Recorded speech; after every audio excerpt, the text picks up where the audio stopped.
couple of Trailblazer games, and Chris and I are here to sample, to get video, and take pictures for you to give you a good preview of what's going on. Now, a couple of things to you need to make a note about in your mind. Trailblazer Ticket Tuesday today. Every Tuesday throughout the entire basketball season, we give away a pair of tickets to upcoming Trailblazer games. We have a pair of tickets for the Warriors game on the 14th, where you can get a chance to see the guys in action before the season begins. We'll give those away at 5 o'clock.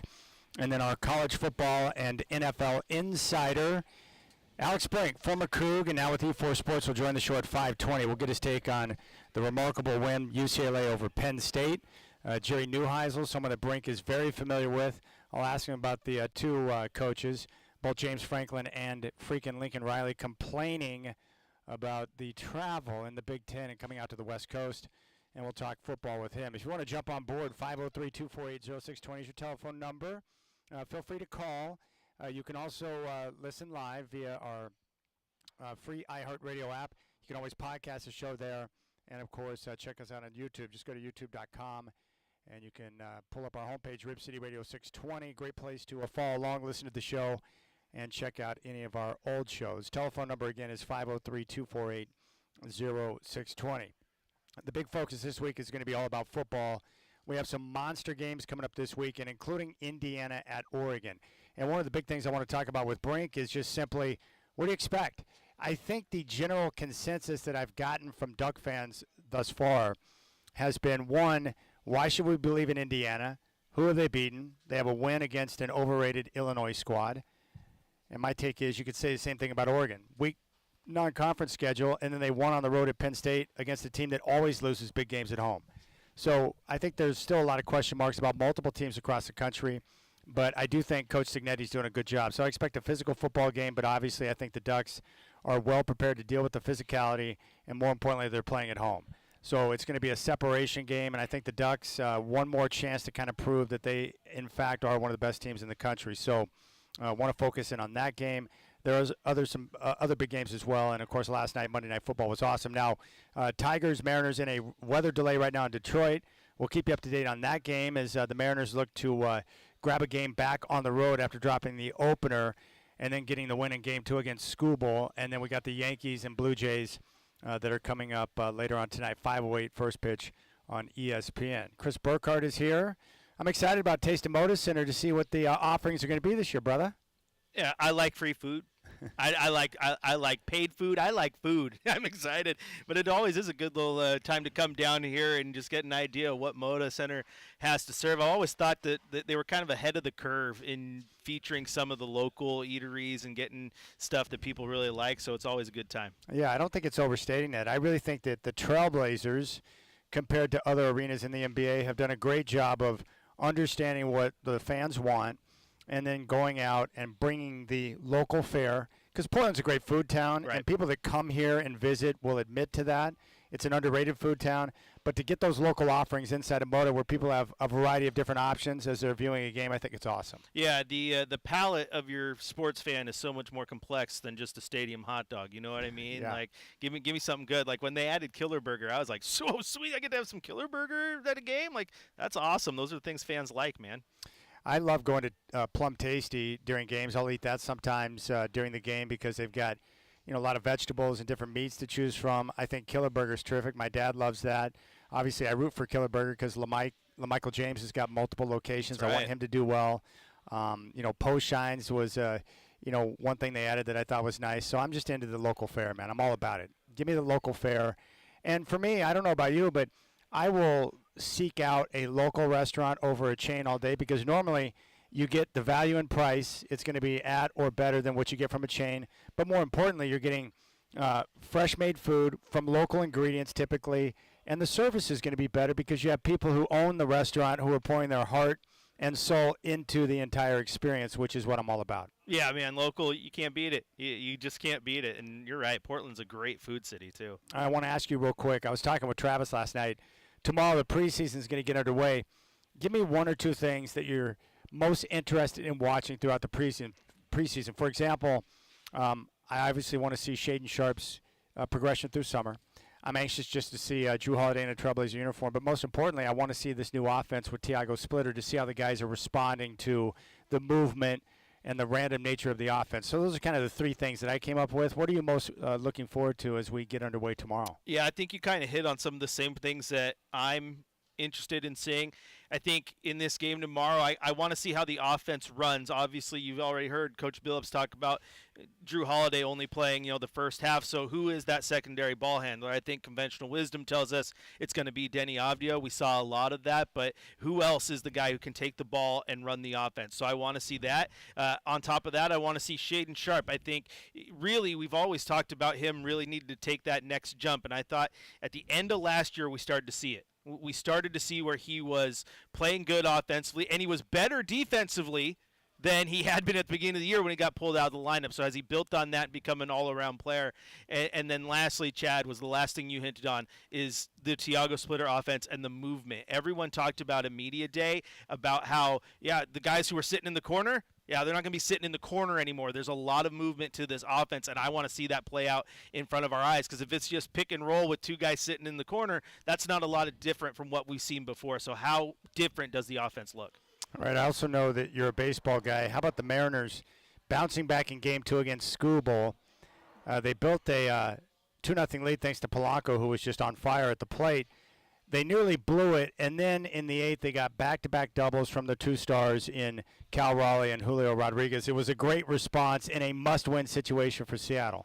I think that's what makes this Mariner team different, right? And this is what makes it exciting as they go into this series and you think they can bounce back, is the fact that over the last few years, you couldn't look at that offense and trust them to go get back-to-back doubles and get you an RBI that you needed. It was pitching, pitching, pitching. How many years of Felix Hernandez with no run support did we watch, right? Yeah. So now you got to find a way to continue to get your guys in positions to have big at-bats. Julio's had big at-bats.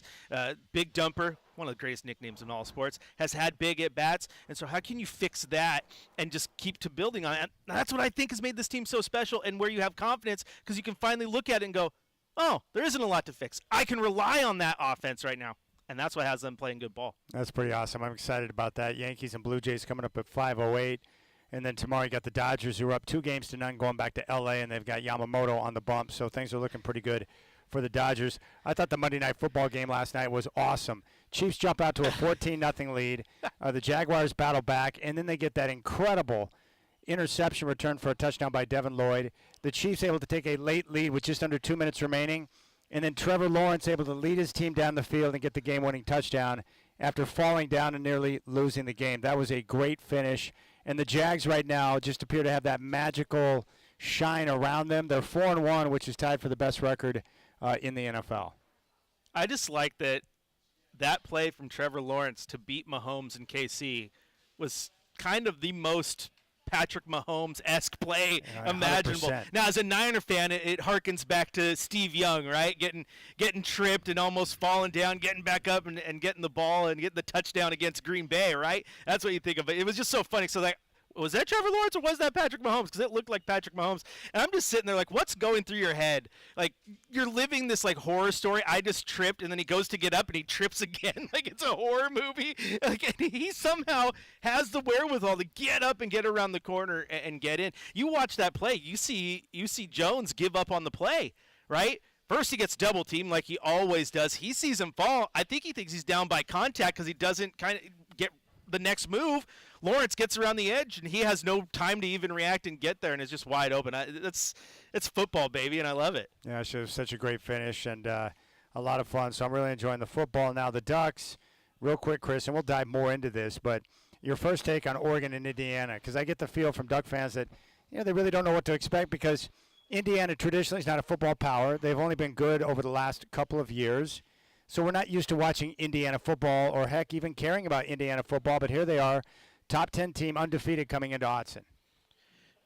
If you would have told me at the end of the year this might end up being one of the best matches on the card, I wouldn't have believed you. Yeah. Obviously, the Penn State one was big. That one it has not lost its luster, no matter what anyone wants to tell us. Oh, they're bad. Well, guess what? Going into the whiteout is still big. This game, though, I mean, you got a very good team. You got a quarterback who's playing well. They're going to be able to finesse you on both sides of the ball. You're in Autzen, which is wonderful. But really, I think this is going to be a big-time test for Dan Lanning. They're going to be so much different than Penn State, right? And you and I talked about this, how this team plays physical and that they can muddy games up. It doesn't have to be we're going to beat you with speed all the time. Well, this isn't necessarily, I think, going to be that muddy it up game. I think it's going to be a team that is going to try to get some big plays on you more so than Penn State did, and your defense has to be at the ready. All right, we'll keep things rolling here. Rip City Drive live from Dr.Jacks.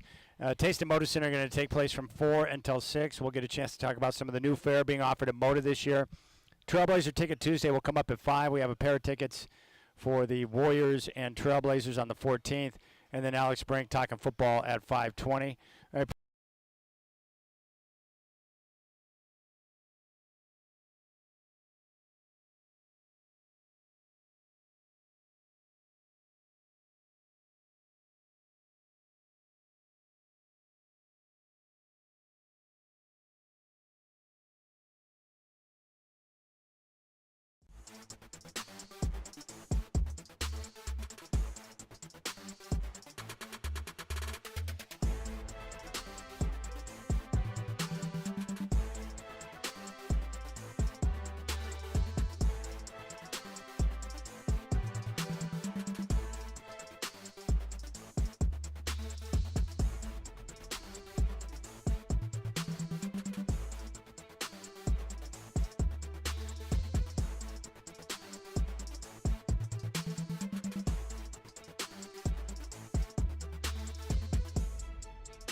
So I went to the doctor today. First of all, both shoulders are sore from shots that I got.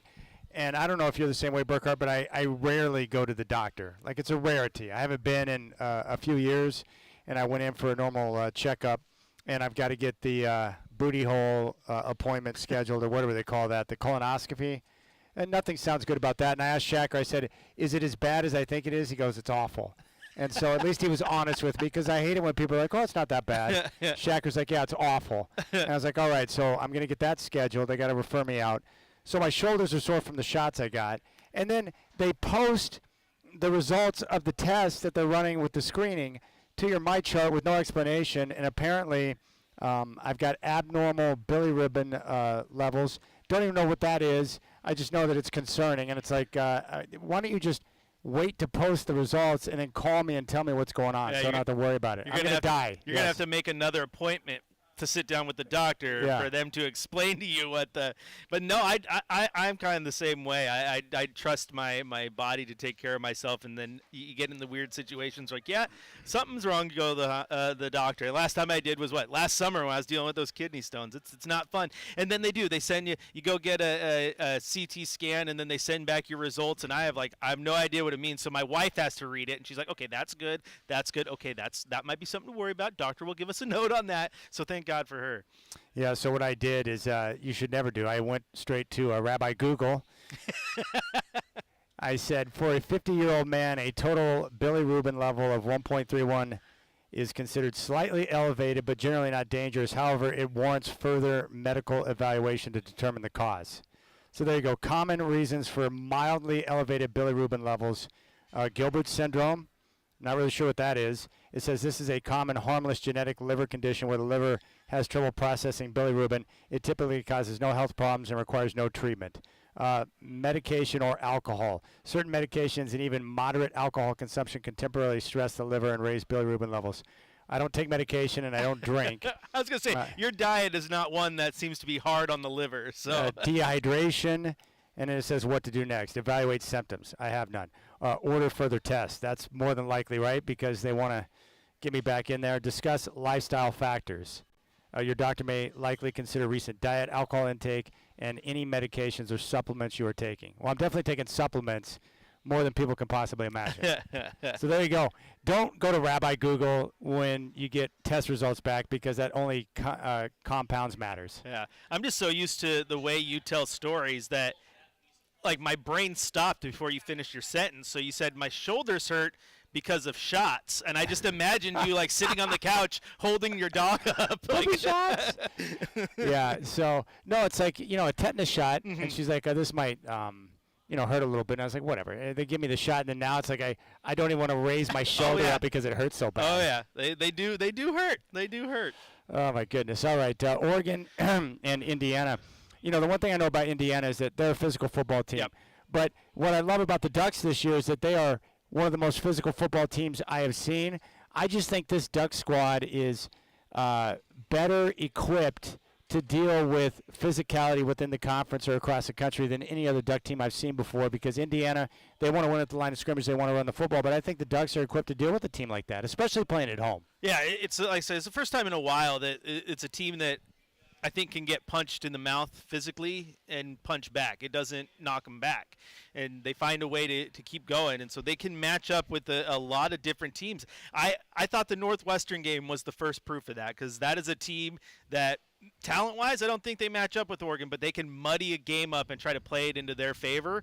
And Oregon did that. They just played their game better than them. They're like, fine, if that's how you want to do it, if that's how you want your demise to be, we're going to do that. And then at Penn State, it was a super, super physical game, and they out-physical them, and they got through. So it's a different type of physicality and a different brand with Indiana, but I'm confident because I feel like I've seen the Ducks win in a variety of ways. You go back to the Chip Kelly era, and I love Chip. People who know me, I got a cat named Chip and a dog named Kelly. I love Chip Kelly. You do? I do. I do. We've had them. Wow. They've been around since Chip Kelly was coach. That's true love. That's how intense things were. But Chip Kelly's teams beat teams with what? Speed, speed, speed, speed. And when you took that away, those were the games that they lost. Yeah. Games like Stanford, right? This team really does adapt to who they're playing. You're right. And Chip Kelly was operating with less talent, especially at the line of scrimmage, so he had to use some of the smoke and mirrors to be able to get over, and he did a great job of it.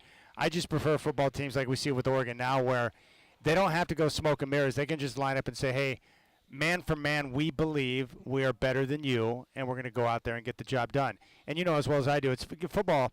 It's complex, but yet it's simple. If you move guys at the line of scrimmage, you're going to win a lot of football games. Easy. Yeah, that's it. And it is. It's hard, but easy. Even Trent Bray, after the Oregon State loss, when they had struggles on the 3rd and 4th down and 1, and someone's like, well, why couldn't you pick up the yard? And he's like, well, we're not moving guys at the line of scrimmage.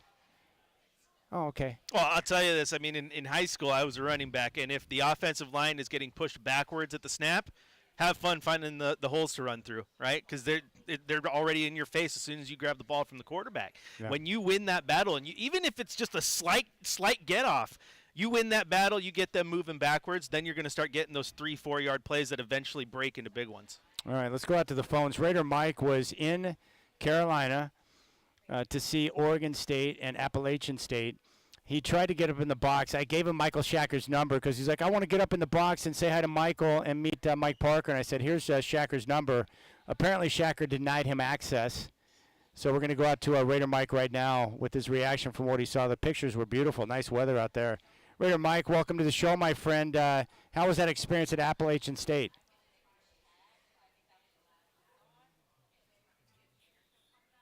Apparently.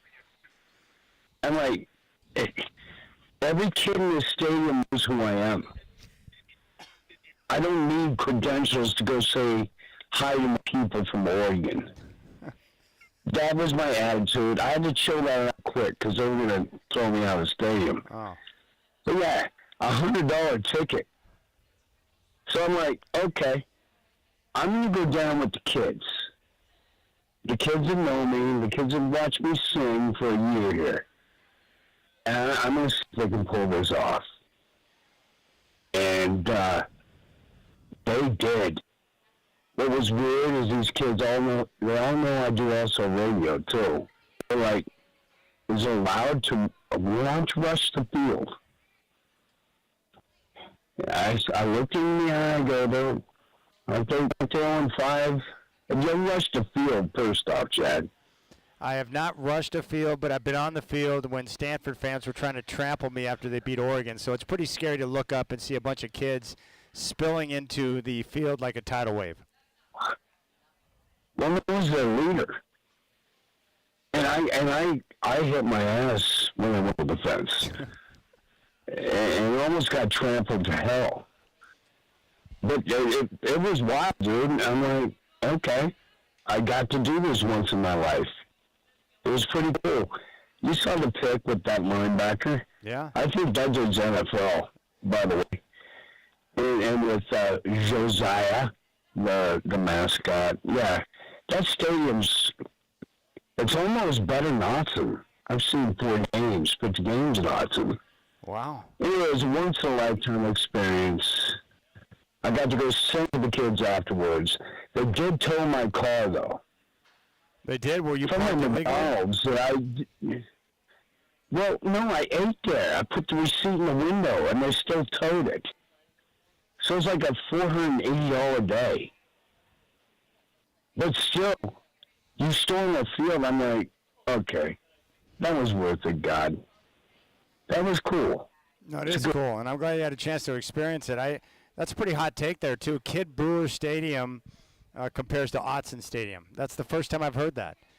But there you have it. The Beavers take the loss once again in horrendous fashion at Appalachian State. I've never been there, so I can't speak to Kid Brewer Stadium. Of the stadiums I've been to in college football, Autzen is the best atmosphere. I've been to a couple of good ones, but Autzen would be the best because of the noise they're able to generate with so few fans. That's the part that impresses me the most. And I guess it must be the stadium design where you kind of get that natural amphitheater, but it's by far the best. It's good. I think Washington's pretty good. And then I was at the Nebraska game. I thought that one was incredible. 90,000 people. It got loud. That was fun. Yeah, App State is not Autzen. I apologize. Brendan did text me. He's like, "What? Raider Mike's crazy. He's a Beaver fan." And he's like, Raider Mike's crazy. He's like, "What is he on? He lives in Florida, or he's down there all the time, right? I think he's on the Scarface diet, if you know what I mean." Well, yeah, Brendan. I mean, Shacker was there. Is it special? Is the stadium special? Was it a good atmosphere? How would you describe it? Autzen, and the visiting booth was horrible. It's probably the worst one in the NCAA. But as a fan, because I think he was in the grass section behind the end zone, that looked like an awesome place to be to enjoy a game. Yeah, I do like those kind of spots where you get the grassy knoll where fans can sit and watch the game and then spill down into the stadium. But I've never been there. Oh.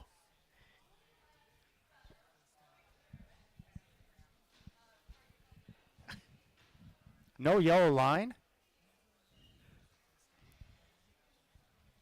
I've had some issues with the ESPN Plus, because a lot of times a couple of the games I want to check out are on Plus. It doesn't work as well. Streaming issues. I watched the first game of the year with Arizona State against Northern Arizona. The second half, you couldn't even watch it because the stream froze, and fans were freaking out. No, the App State game too, Brendan. Like they kept the angles of the camera were really, really weird. And then, the shadows came through, and I'm like, this game is unwatchable because the angle is high, and they're in the I can't see the field. No.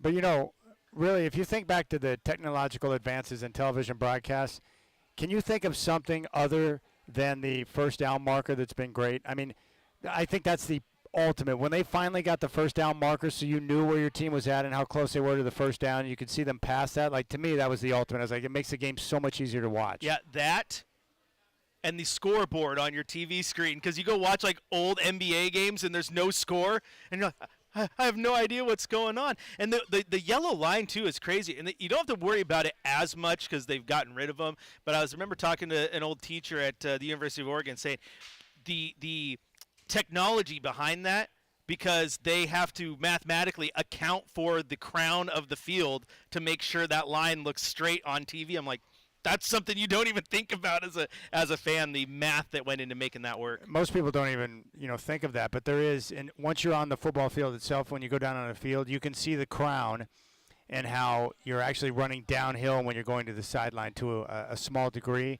And my guess is that that's designed for drainage, right? Oh, yeah. Yeah, it's all about drainage. But, yeah, the crown, you don't see it until you're on the field, and then you can see the crown. It's very Autzen used to have obvious. One of the worst. The absolute worst. And it was hard because when we did marching band shows there, everything when you do marching is based off of the hashes, and you couldn't see the hashes if you were on one side of the field or the other because the crown blocked them. That's why Chip Kelly, when he came in, first thing he did, rip up the turf, get rid of the crown, and put new turf down. Interesting. Yeah. All right, checking the scoreboard. Mariners and Tigers still in a weather delay in Detroit. And there's one other game today, FS1 at 5:08, Blue Jays and Yankees, Game 3 from New York. So we'll keep you up to date on the Mariners and Tigers. Do they do playoff doubleheaders, or would they just push the series back? I can't remember if I've seen a doubleheader in playoff baseball. That's such a good question, but I feel like they would push it back. I think a playoff doubleheader would be insane. That's a lot to ask. I think this is Detroit looking for that home cooking, right? That home field advantage, not letting the team from Seattle play in the rain. I mean, come on now. What are we doing here? No. Major League Baseball typically does not schedule doubleheaders in the postseason. However, they can occur if games are postponed due to unforeseen circumstances like weather. They must be played on the same day to conclude the series on time. So there you have it. So in a case, it could be done if they needed to conclude a series on time, but it's a very, very much a rare thing. So if they can't get the game in today, it'll get pushed back, but we'll keep you posted on what goes down there. Trailblazer Ticket Tuesday's coming up at 5. I got a pair of tickets for the Warriors and Blazers coming up on the 14th. That's something to make a little note about. We'll give those away at 5. Alex Brink's going to join the show at 5:20, and we're here at Dr.Jacks getting ready for the Taste of Moda Center, and they're going to start the food service at 4 o'clock. 4 o'clock's when it starts. Right now, it is the smell of Moda Center. And if this is what Moda Center is going to smell like all season long, we're going to have one of the best smelling arenas in the NBA because holy smokes. We actually might be smart to head over and hit it early before all the We might. because, dude, media types, I hate to bash on my own, but they're a little bit squirrely when it comes to food, and they're sloppy, and they're out of control. And so I know what they're going to do. They're coming in. They're not looking at this as a sampler. They're looking to come in and get enough for dinner and maybe take something with them. I know how they operate, man. I can't remember who it was. It was either Eisen or Dan Patrick talking about when they started in the business. They were covering like the Washington Wizards or something, and they had a season-long credential, despite the fact they only were there to cover a handful of games. Yeah. But they got the season-long credential so that they could show up and get the free media meal because they were like a college kid on a budget, needed food, and it's like that's a true thing. The media. We're like Napoleon with his tots, putting them in our pocket as we go home. Dude, the most incredible thing I've seen when I went up to cover the draft, I think this is back in like 2012. 2013, somewhere in that area with the Seahawks, right? I walked in and saw the new facility, and the training table in there for what the players have access to food-wise, it's amazing. So, like, based on the position you play, you can get the protein, the carbohydrates, all the nutrients you need in fresh food. And then they had an entire wall of just different types of nutrition bars. I took my backpack in there and just filled up. It was amazing. And then an entire cooler of energy drinks that you can choose from as well. I was like that. That's my type of thing right there. And I'd be doing that just like any other employee that takes home the office supplies, like scissors or whatever. They would have to have a talk to with me about, hey, Chad, can you please not take all the nutrition bars? Yeah, can you just okay, like one or two is okay here, but you're taking boxes, okay? But isn't that great to have everything provided for you like that? That's the best way to live right there. Imagine if you had that at the radio station. Like, just open that up, grab a little protein bar, and yeah, we'd be in trouble. Dude, we don't even have the Avanti Market anymore. We used to have that where you could get snacks. So we got Jack in there now. We need to bring that back. I nothing is more painful than like I'm thirsty and I don't want water. I just want some flavor, and you're like, there's nowhere close. Nowhere close. Be right back. Gotta go to Winco or something. I'm surprised iHeart doesn't charge us to come to work every day, man. These big corporations are money hungry. They're crazy. I'm sorry, you have to pay. Yeah. Dude, they do. It's the corporations. I know how you love corporations. Like, if you want to get Chris into a philosophical discussion and get him angry, get him talking about large corporations being cheap. He hates it. It drives you mad, doesn't it? Yeah, I got into some battles with my former place of employment. Like billion-dollar company pinching pennies. Yeah. Tell me, oh, we don't have a lot of money. I'm like, you just bought the WWE network for $2 billion. What do you mean you don't have money? like, I'm just asking for a ham sandwich. What are we doing here? Gosh, it's so good. All right, telephone number 503-248-0620. You can jump on board if you would like. We're going to start the sampling here coming up at 4 o'clock, and some other media types are going to be down here. Alex Brink going to join the show at 5:20, and don't forget Trailblazer Ticket Tuesday coming up at 5 o'clock. I got tickets for the Warriors and Trailblazers. That game's going to be on October 14th. 503-248-0620. We got the entire crew down here. Hope you're enjoying your Tuesday afternoon. What a spectacular day weather-wise here in the Northwest. You're listening to your home of the Blazers, 620 Rip City Radio.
All right, well, according to Brendan Slaughter, he once had higher elevated bilirubin levels as well, so he's going to give me the breakdown on what that meant during our next commercial break.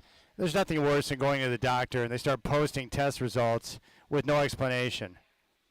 So I'm either dying or I'm going to be perfectly fine. I'm not sure which is which, but we shall find out. I've seen enough needles in one day. I won't be going back to the doctor for another 3 or 4 years, I can guarantee you that. Yeah, it's no fun.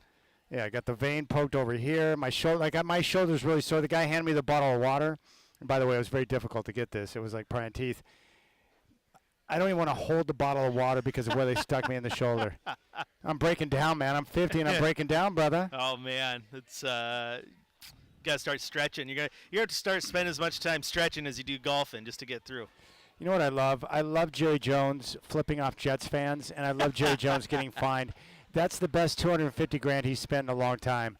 He's like up there in the box, and Jet fans are out of control, and they're bitter because their team is winless. Here's the best part about the Jets. This is how you know a team really sucks balls. They're winless, and they've forced, guess how many turnovers on the year? 0. Wow. That's really tough to do, and their coach is Aaron Glenn. And he's still confused as to why people say same old Jets. They're an awful franchise run by incompetence, and they just have poor play for most of my life. But you know how Jets fans are. They're loudmouths, right? So the Cowboys are just killing the Jets. Dak's having another big day. He's played really well this year. And Jerry Jones had heard enough, and so you see him up there in the box dropping bird on Jet fan. See, like, I love Jerry Jones because, one, he doesn't care what you think. 2, he does weekly radio hits in Dallas as an NFL owner, which is amazing. And you reach a level where you've got so much money where it's like, you know what? I don't have to sit here and take this from you, so I'm just going to let you know what I think. Bleep yourself. I just think that's amazing that an NFL owner is lobbing birds from the box. Yeah, he does make himself about more accessible than any owner in sports. There's no question. I do like that. He does tend to put his foot in his mouth and do some pretty dumb stuff, but also, you know what? If you don't give a bird, flip a bird, you know? And it's just sometimes it's okay. It is what it is. But it's so wild. Like, can you imagine, like, Jody Allen standing up? She's like, okay, I've had enough. And, like, dropping bird on someone behind her at Moda Center? That would never happen. Didn't Neil Olshey do it to Balmer during the Clippers series? He flipped somebody off and got in trouble for it. Yeah. But you're right. You like go back to like Paul Allen. You imagine like Paul Allen like flipping off Mark Cuban and Dallas fans or something. Like what? But I think it's a natural part of sports. Like, how many times playing NCAA football where something happens, you get ticked off and you double barrel the yeah. Oh, sorry, I just flipped off YouTube. My Yeah, bad. you're okay. you maybe you missed the camera. I think you're good. It's okay. We're not no violations, but no offense, YouTube. No, it is funny because it's in all of us. Sometimes when you want your owners and everyone to act with a certain sense of decorum, like they're not human. We're all human. We've all road raged in a moment or two, right? Like I've really gotten better at that because I work off the assumption now. This is probably logic, very good logic. I just assume that everyone on the road's carrying heat in the car. And so if I get cut off now or someone does something that bothers me, I don't react because I'm not going to give anyone any type of sense that they need to do something crazy. All right. Those who fight and run away live to fight another day, right? Yeah. It's like you want to cut me off, you want to go slow. I'm not going to react now. I'm done with that. I'm done. I used to get really ticked off, but now I don't trust people not to do something really crazy on the roadway. And I get it because, dude, driving in traffic and the people that drive every day and have to deal with the long commute, I can understand why it causes people to snap. Oh, yes. There comes a point where you're like, I'm done with this, man. I'm done with you in the left lane going slow. I'm done with you cutting me off. I'm done with people not knowing what they're doing, and they lose it. I get it. So I'm gonna take the high road on potential altercations on the roadway. And I'm one of those guys too, where it's like if I accidentally cut you off or I do something, I give the wave like, oh my bad. Oh yeah. I show the hand, almost like a retaliation or a where I'm kind of retreating. I'm like, no, it's my bad. That's on me. I'm sorry. You know. The best part is when it happens in the neighborhood. I got this left turn out of the neighborhood that I got this big bush, a shrub that it's hard to see around, and I started to pull out. And this lady that lives down below me, she gave me the double barrel because she thought I was going to pull out in front of her. And the best part is she had 2 young kids in the back. Oh man! And you got mom double barreling. That's an aggressive maneuver for a mom. Friend of the show, Rip City Keith, Trailcasters fame. He told the story last week about how he was taking out the garbage or something like that, and someone drove down his neighborhood, going too fast, and he did out of habit, did the double barrel thing, and he said this car slams on their brakes, puts it in reverse, right? Yeah. And comes right back, and Keith is like getting ready. He has his dog. He's like, I pulled the dog to the side just in case he gets aggressive. I'm pretty sure this guy's about to unload me. Guy pulls up to him, rolls down the window, and goes, I'm so sorry. You're right. I was driving too fast. I completely deserved that. Keith's like, that's not how I expected that altercation to go. It was a good one. He's like, it's okay, dude. Just slow down next time. Yep, noted. And he goes off. Dude, see, that's me now. That's how I'm going to approach any altercation on the roadway because I don't want to get shot. I'm sorry. You're right. I am an idiot. I deserve the double barrel right there. My bad. I think that's the best way to do it. Yeah. Yeah. But in the past, I would, I felt the rage coming up inside. Yeah. Say it's not just the road rage. In my time working with you, you are the non-confrontational type. You are the de-escalator. So I try to be, but sometimes it's hard. It was, again, I've told this story before. I was not raised by the right people in this business, man. I was raised by crazy people yelling and throwing stuff around the studio. And I just thought, is this normal? Oh my and so, like, the way you saw Matters back in the day in the early 90s, or late 90s was to yell at people. I was like, whoa, this is an interesting workplace. That's how it was at the meat shop now and then. Dad would let you know. Dad would let you know. Yeah, because he cares more about the business than everyone else working there, and they're not getting things right. Yeah, I remember me or and the food cost is really. You can stop screwing up the meat. Yeah, me and my wife Danielle, you all know her, and we were dating at the time, and we had a little fight at school, like teenage lovers do. And I go to work after school, which was the meat market, and I'm down because I just got in a fight with my girlfriend. And my dad's like, hey, come here. And he pulls me into the cooler. My dad didn't own the meat shop at the time. He was just the boss, the manager, right? He pulls me. He's like, what's the problem? Yeah, what? Your attitude. Terrible attitude today, blah, blah. Your relationship trouble, getting in a fight with your girlfriend? I'm like, yeah, we did at school. He goes, well, I don't care. Get over it. I need you to work 100%. Let's go. And just pulls me back out of the cooler. Finish the day strong. That's great, man. I love it. That's a good lesson to learn from your dad on the job. Like, hey, we leave the personal stuff behind. Yep, exactly. We got a job to complete right here. Deal with it later. Get those kebabs stuck, okay? Need you to cut tenderloins and do it right. I don't care that you got in a little altercation. Yeah, and then they had me fill out a questionnaire at the doctor today, and it was like a mental health evaluation, like a self-evaluation. They asked me questions like, do you find it easy to get irritable or certain levels of irritation? I'm like, yeah, doesn't everybody? Right?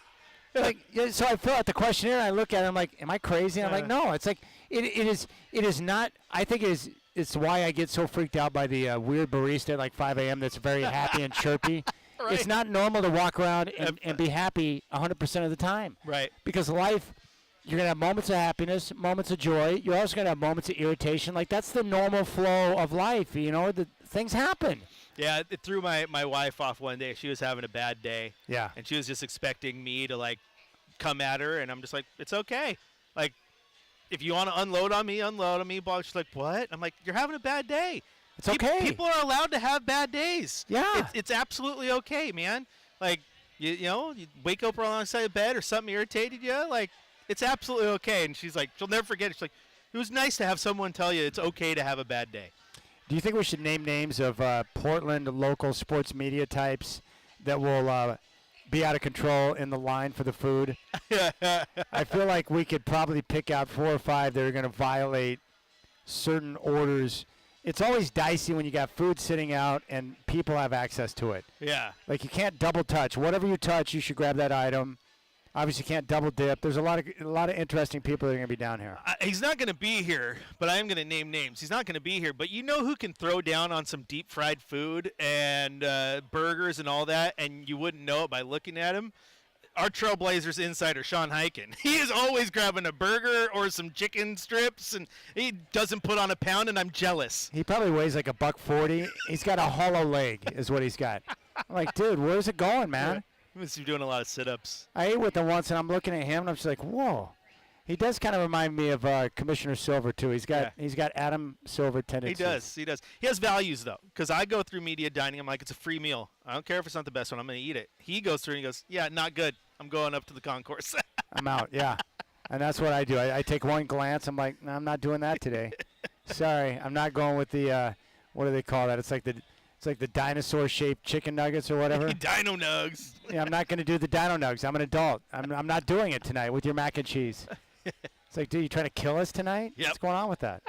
All right, we'll keep things rolling. Rip City Drive live from Dr.Jacks. Trailblazer Ticket Tuesday coming up at 5.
All right, we're live here at Dr.Jacks getting ready for Taste and Moda Center, where the media comes in to sample the new fare that's going to be available at Trailblazer games. And so far, I went around, Chris Burkite and I did. They're not serving the food yet, but I just took a couple of pictures here. Ranch, which is pizza for squares, is on display. It looks beautiful. We also have some stuff from Plum Tasty on hand. Roasted roots, honey, and herb roasted root vegetables. I'll definitely be sampling some of that. That looks fabulous. Also some beautiful, from Baseline, wonton avocado crab nachos, which look sensational. And another one that I thought looked really good was this 503 Sweets package, Columbia River Steelhead, and it looks like it's been perfectly prepared. I have a feeling that that's going to be delicious. And the other thing that jumped out at me was this sweets a la carte with falafel Euro bar with pita. It includes mushrooms, pickled red onions, cucumbers, cherry tomatoes, parsley, and a tahini sauce. Those are some of the things that jumped out. What did you see over there that caught your eye, Burkhart? Anything in particular? The list would be shorter if I told you the things that didn't catch my eye, and the things that didn't catch my eye was none of it. That all looked good. Every single one of those little sandwiches, some little pulled pork sandwiches out there looked good. The nachos looked phenomenal. Like, you're right, the salmon looked perfectly cooked. Like, that all looked delicious. Now, Crafters, which is on the 100 and 300 level, they've got an October burger, which has got bacon, smoked Gouda, apple slices, and maple Dijon aioli. I don't think it takes a genius to figure out that that one's going to be pretty good right there. Yeah, that sounds. I like food. Let's just say I like food. Are you a food fan? I like food. I am a fan of food. But that's why we're down here. Everyone, for the most part, has some love of food. Now, for me, when I go to games, you know, one thing I do if I go to a football game, I always have to have a pretzel. So every stadium I go to, I keep a list because I'm trying to find the best ballpark pretzels on the planet. If I had to pick my favorite snack in the world, it would be soft and chewy pretzels. I think they're amazing. I just had one up at T-Mobile Park last weekend that was absolutely one of the best. So I always do that. But when I go to different games and I'm looking for some dinner-type fare, I like having, you know, fresh options, different types of options, and in a lot of cases healthier options. But I don't want just a typical burger or hot dog that's been sitting under the lamp. I like to have different options like this Crafters October burger, you know, with all the different toppings on top. I mean, that's what I'm looking for right there. I want options, Burkhart. I think it's always good when not only you have options, but if you can have a meal at a game, but it tastes like you were at a restaurant, you were just sitting down having a great meal. The best stadium food is the food that does not taste like stadium food. And there has been definitely a trend over years to get away from just, again, that generic just hot dog and soda, right? Those still hit. Those are still good, but sometimes you want more, and there's definitely options here. All right, so we'll start our food sampling here pretty soon. I got to tell you what, it's still bothering me, but after Lincoln Riley and USC's loss to Illinois on the road with the 9 o'clock start, and then James Franklin dropping a stinker to UCLA, I'm really frustrated with these coaches in the Big Ten who are suddenly complaining about travel and all these obstacles that their teams have to overcome when they have access to the absolute best when it comes to accommodations and travel. I do not want to hear any coach complain about the amount they have to travel or the distance between the game as long as the University of Hawaii football program and athletic department exists. When their closest opponent is getting on a plane and going to Southern California on a 5.5-hour trip, right? Yeah. Every single trip of theirs is a long one. And so you're going to upset because you had to take one trip to L.A.? Boo-hoo. And it's funny because you don't hear a lot of whining coming out of Dan Lanning or Jed Fish, who even more geographically isolated up there in Seattle, who have to travel more than all these teams because they don't have the, Penn State at Rutgers, which is a quick trip, or Penn State to Ohio State, which is a quick trip, right? What Oregon? Oregon has nothing but long trips except the Washington one. Well, especially for teams like Penn State, Michigan, a lot of these schools, Burkhart, they don't even leave their time zone for an entire football season, right? They stay in their time zone. They play games that are close, and it really bothers me. But I really think that as a coach, the attitude that you take in wins or defeats, when you start making excuses, I think it communicates the wrong message to your players where they will start to make excuses instead of just saying, hey, look, we play the game whenever it's scheduled. The idea is to show up, be prepared, and be ready to go. We're not going to allow an early kick time prevent us from going out there and accomplishing the mission. And you know as well as I do, mindset and how you approach things, especially as athletes, it can be it's huge. So going in with the right mindset, like, yeah, we're early kickoff. We'll get done early and be able to celebrate the win. There's different ways you can approach it instead of making excuses after your team drops a game that you have no business dropping to UCLA. And I can guarantee you it wasn't because it was an early kick time on the West Coast. No, the mindset has to be on point. Otherwise, you're just already out of the gate. You're kind of messed up, and you're fighting an uphill battle. And I think you talk to a lot of these teams. It's easier to be like that when you lost, but noon, 3 o'clock, 6 o'clock, doesn't matter. Kickoff's a kickoff, and I just want to play football. Get out there, prepare, and get ready to go. And somewhere along the line, preparation didn't meet your expectation, and that's why you took the L. It wasn't because you had to travel across the country and have an early kickoff time. Yeah, I agree with that. So I'm frustrated about that. And I frankly just want those coaches to shut up. And, the reality is it's not like Lincoln Riley and James Franklin are new to this dropping games they had no business dropping. They do it all the time. And it doesn't matter if it's an early kickoff, if they have to travel or not. It's like, this is what you do. We know you for underachieving in these type of spots. So stop making excuses, man. James Franklin is 1-15 against teams in the top 5. That has nothing to do with time zone or travel. It has to do with you not getting your team ready to play and executing in those spots. Same thing with Lincoln Riley. Also, you've been an NFL fan longer than I have. Correct me if I'm wrong, but have the New York Giants ever had to travel and play in San Francisco before? Has the East Coast team in the NFL ever had to travel to play a West Coast team? Every weekend. With an early 12 o'clock kickoff? Has this happened before? Yes. Of Yeah. course. So why is all of a sudden it's so much harder? And you can't even use the whole, like, let's just be frank, the whole student-athlete thing, that went out the door a long time ago, right?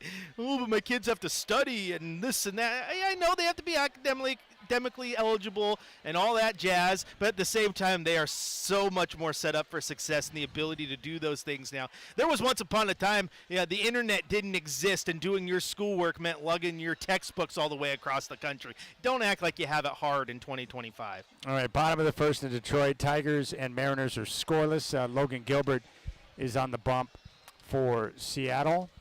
I think it was Dabo Swinney after this most recent loss, or maybe a couple of weeks ago. I love what he said, where he's like, hey, this loss is on me. I take full responsibility for it, but the reality is there's a lot of accountability to go around. He goes, as a coaching staff, we got to do a better job of preparing our players. And he goes, hey, the players are now paid, in many cases, hundreds of thousands of dollars to come out, and they're expected to perform at a high level. So he goes, they're going to be held accountable as well. And it's true. Once you enter into this phase of you're going to get paid for your play and for your performance, then you also have to be willing to accept the fact that with that comes greater responsibility, greater expectations, where you're now paid, you're expected to perform. And I kind of like that. It's a good learning lesson for the young guys in college now who are getting paid big dollars to go out there and play ball. No, it absolutely is, because, hey, I'm going to give you $1.5 million to play. You got to show up. Like if you said, hey Burkhart, I'm going to give you $1.5 million to be my co-host, what would it say to me if I just walked through the motions to cash a check?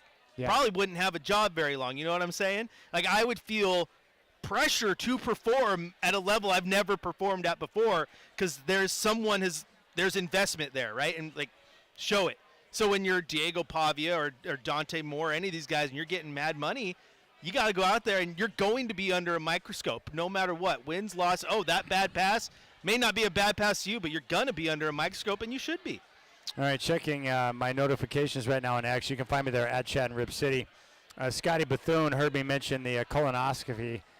I referred to it as a booty hole appointment. He says, booty hole appointment, getting bleached before the big ride. I'm not going to do the Portland Naked Bike Ride. I will do a wager that could result in me having to participate, but I'm not actively seeking an opportunity to participate in that ride for obvious reasons. And of all the things in life someone could do, why you would bleach that, I have no idea. Also, my guy Alec Boy, did Google suggest that you just stop eating Billy Rubens? I think it's pronounced Bully Reuben, or I don't know how to pronounce it. I'm all confused. Billy Ribbon. Bully Ribbon.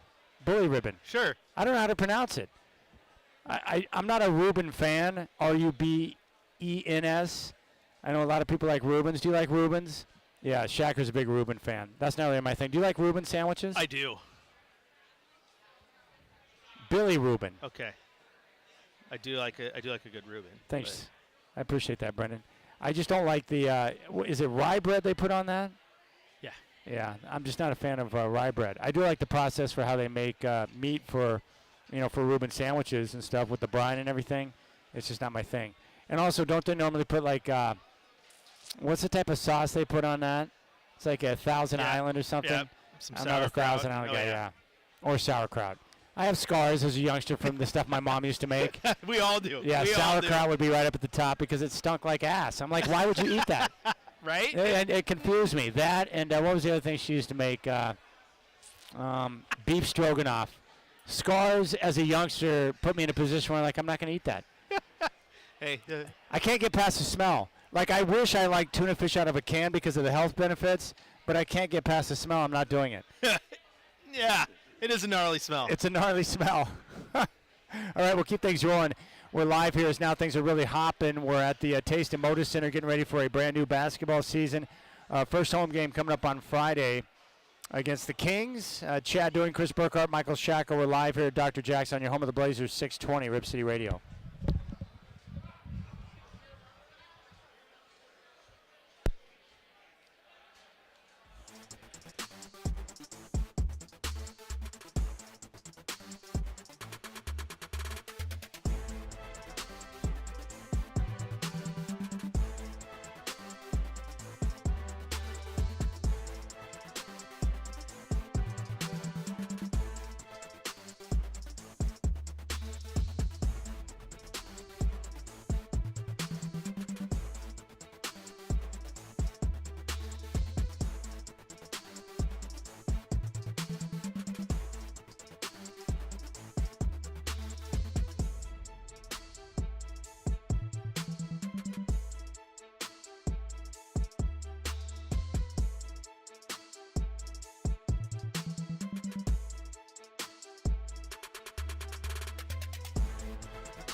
scoreless after a lengthy weather delay.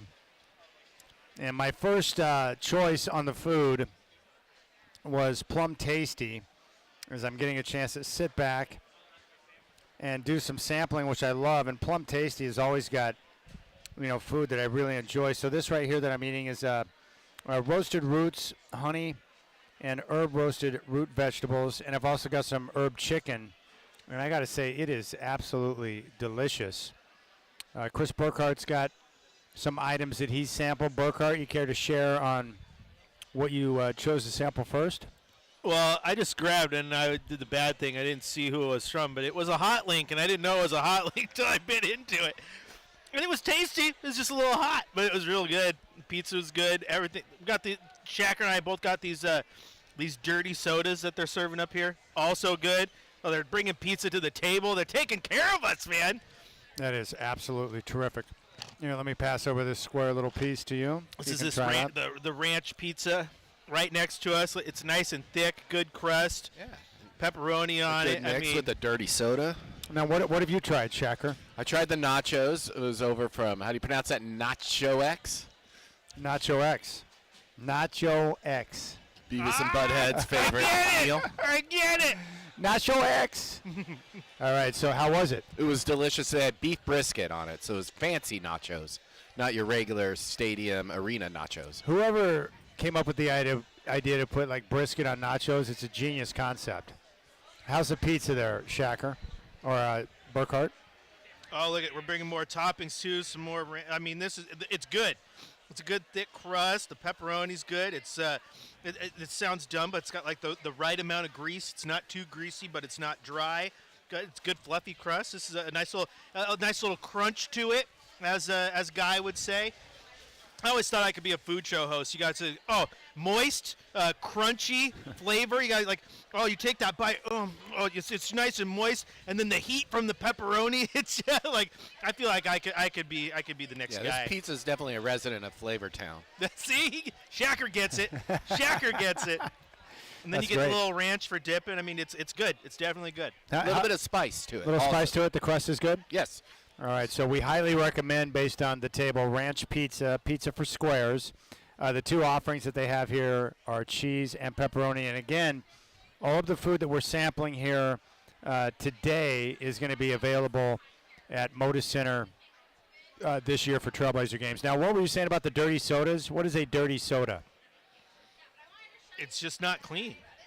This one, it's mixed in. So this is just a bunch of flavors of like you go get like an Italian soda. Yeah. Right. So this one, it looks like an orange soda, but you grab it, but they've mixed in some of the vanilla, all those flavors. Like I took a sip of this, and it tasted straight like a creamsicle, like an orange creamsicle. Like it is. There's a mad amount of flavor in here. It's just not an orange soda. Now, is that alcoholic or no? No, this is just a regular drink. Just soda with an extra kick. Mine was root beer with marshmallow. They had some hard like limeades over there, and the guy's like trying to offer it up. I'm like, Sorry, be right back. I know.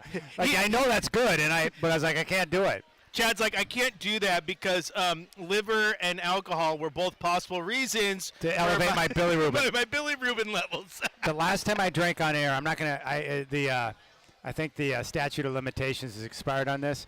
So me and my buddy Steve were doing a broadcast for the game out in Hillsboro for a big high school football game one night. And this is when I was younger in my broadcast career, so my nerves were going a little bit. He gave me a couple of miniature airline bottles of Captain's.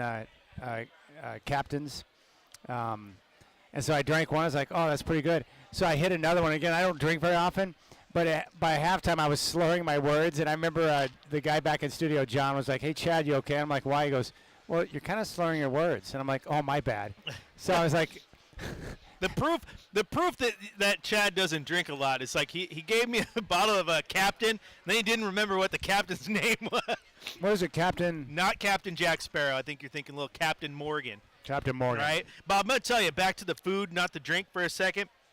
On this pizza, he came over. He brought us some ranch dressing here, and that's the kicker. Because you know when you have ranch and you can tell if it was a bottled ranch or it was a homemade ranch. This is a homemade ranch dressing, my friend, and it tastes wonderful. All right, so Shacker loves the pizza. The Plum Tasty, I love the root vegetables that I'm tasting right now. They're absolutely fantastic. Now, did you try the ranch with it, or you just go straight pizza, Shacker? Give him some of the ranch and let him try I'm that. okay. I just went straight. I'll try the ranch, but yeah, I went straight pizza. All right. So both of you are big fans. What do you think you're going to go with next? Did you try any other food? So you went with the hot link, and it was definitely a hot link. It was a hot link. It was a little in a little bun there. It was good. It was really good though. But now I want to go try some of those. They had a pulled pork sandwich. They had some chicken tenders over there. They had some desserts. Definitely a lot to try still. I want to sample the October burger, and also I was talking with Michael Holton. He loves food as well. We know that Blaze's Bistro on the 300 level, they're offering up fried Uncrustables with powdered sugar, strawberries, whipped cream, and chocolate sauce. Fried Uncrustables. Now, Uncrustables are a great snack as is, Yes. and they're consumed a lot by athletes. But the idea that you deep fry an Uncrustable, that just seems like that's a no-brainer. That's that's an idea right there. This is a good event. We need to do this one more often. I think we should do this. This should be like every month, just a reminder of the food offerings that are in You Moda. okay with this?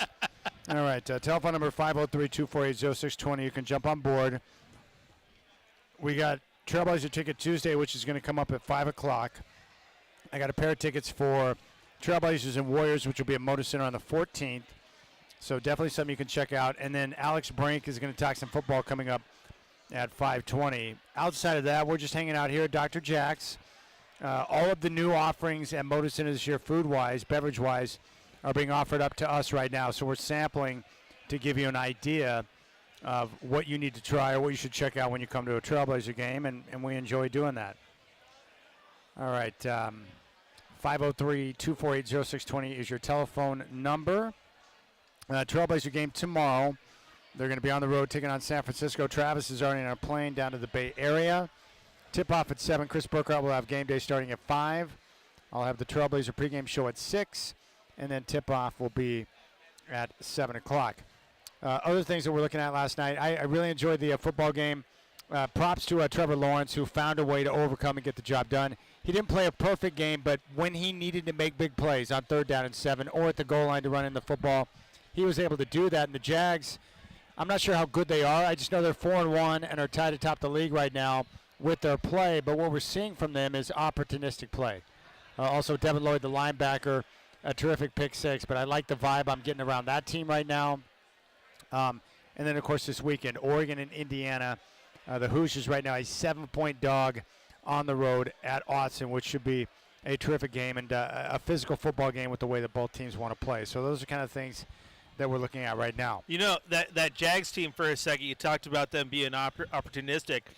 I think it's at times, especially in the NFL, that is quite often the most dangerous team because they will take advantage of your mistakes when you give them an opportunity and find a way to win. And that's what they're doing right now, despite the fact that Trevor Lawrence hasn't lived up to the Trevor Lawrence hype. But the team's playing well and taking advantage when other teams give them a chance. The other thing that's coming into play now, too, with the new kickoff rules, if you kick it out of bounds, like, for instance, the Jags got the ball at the 40-yard line last night. It's so punitive where they're forcing the kickers. You better make sure you put it in the landing zone or have a plan for what you're doing, because if you don't land it in the landing zone and the team gets to take over at the 40, the chances of being able to prevent them from getting in scoring position is almost none. Yes, and I'm still a fan of the old school kickoff. I mean, if you want to change it, but don't tell me it's about safety, because if it was college and NFL and all the other levels will be doing it too, or excuse me, college and high school and all the other levels. But the thing is, what I've started to grow on me is the fact that you're starting to see strategy with that kick. You're seeing kickers who are smart with how they kick the ball and trying to get the bounce out of it and where it lands in the landing zone. Like, it's growing on me. It's becoming a good part of the game, quite honestly. I just love it because it brings more strategy into it. And it forces kickers to have to execute in big moments of the game. And that was costly last night for the Chiefs, who needed to come up with the stop. And the Jags had almost 2 minutes on the clock, and they're able to go down and score.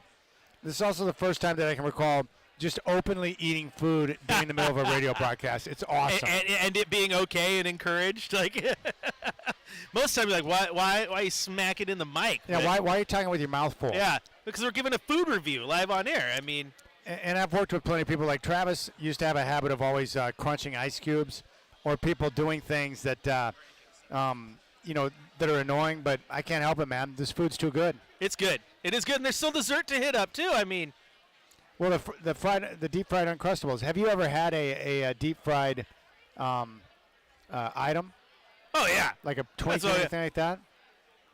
Trey Renee. Hi, guys. Can you hear me? Oh yeah. I'm being rude. I have food in my mouth.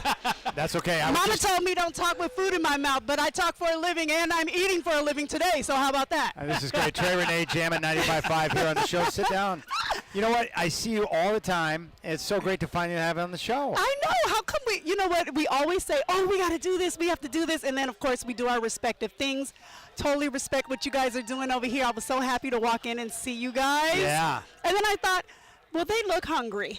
Yes. So I thought maybe I would come over and bring you guys something. Is there something I can bring you? Because this is a spectacular spread. Yeah, it's I'm a looking great for spread. something. What is the most spiciest item that they're going to be serving at Moda Center? Hot links. So the hot links. Did you have do the think- hot link? Chris I did. haven't tried It's it. definitely a hot link. Have you tried it? Yeah, that's why my nose is running. So please excuse me if I have the sniffles. I am okay. Yeah. I'm okay, but I had the hot link and it was no joke. Well, Have you had the nachos by Nachos? I haven't yet. Did you try the nachos? I didn't. Shacker did. Yeah. He said the Yeah, brisket yeah, I was love delicious. the brisket nachos. Were So awesome. ridiculous. I didn't know And the that. quality of chips. No, seriously, it's like they're homemade or something. Yeah. I am so greedy. This is my other life. The greediest goob you've ever met. And when they said that they were inviting me here, I was like, are they sure? Because, I mean, I could easily shut this place down. Yeah. I came solo. You'll see, I came in here all by my lonesome. Yes. It's okay, I can make friends at all the booths. And hopefully you brought a big purse, and you can sneak out more. You know She's me. got it right You see, there. it's a mini suitcase. I'm not playing. My kids got to eat dinner, too. I mean, these are the perks of the job. Yeah, the one thing we were talking about that's nice, and you know this, is that Portland is a great food town, and people are starting to discover that. But what the Blazers have always done a really good job of is taking the local fare, finding the local restaurants that people like, and bringing it into Moda Center for the experience, which is great because that's what we like here in Portland. We like local. Absolutely. We like local and we like good. Yes. Which we have both here. They do that exceptionally well. And the variety. Yeah. There's so many options. It's like I'm in heaven. I'm in Rip City heaven. We were talking to Michael Holton. I ran by him earlier. He said, have you tried the Uncrustables yet? They've got deep-fried Uncrustables with strawberries, whipped cream, and chocolate sauce over there. Okay, see, first of all, I didn't realize that coming here was going to ruin my waistline. I may have to go to Costco and take advantage of those new half-off Ozempics and Wegovies and whatnot going on here if I keep this up, because this is crazy. That's great. How many years you been on radio in Portland now, Trey? 16? Yes. Where did your journey start? Originally? Yeah. Oh my gosh, you guys, how much time you have? I started in Los Angeles at 92.3 The Beat, Yeah. which is technically, if it was still around, it would be an iHeart station. Yes. But it was Clear Channel back in the day. And then I moved on to San Francisco, and I was at KMEL. Yes. And then I went on to KBLX, which was the Quiet Storm, when I got humbled after the morning show was canceled. And anybody in radio, you know how that goes. Yeah, You it get sucks. canceled 1 minute, and next thing you know, you're humbled over to overnights Yes. on the weekends. Well, that was my KBLX experience. But then I left there and got a job at WBLS in New York City. Oh, nice. And I had a great time slot. And for anybody who's out there who knows anything about the hip hop and R&B world, I was on after. I mean, I had Kid Capri, the world-renowned DJ, on my show at WBLS. I was on after Oh, Wendy yeah. Williams every day. I learned so much out there. And then I came to Portland, and I have been in this market for 20 years. That's great. So with R&B and hip-hop, what's been the biggest changes you've noticed over the last 10, 15 years with the music? Less R&B for sure. Yeah. It just feels like the music is just very hip-hop heavy. Yeah. And I mean, at the risk of sounding like my parents, it's not like it used to be.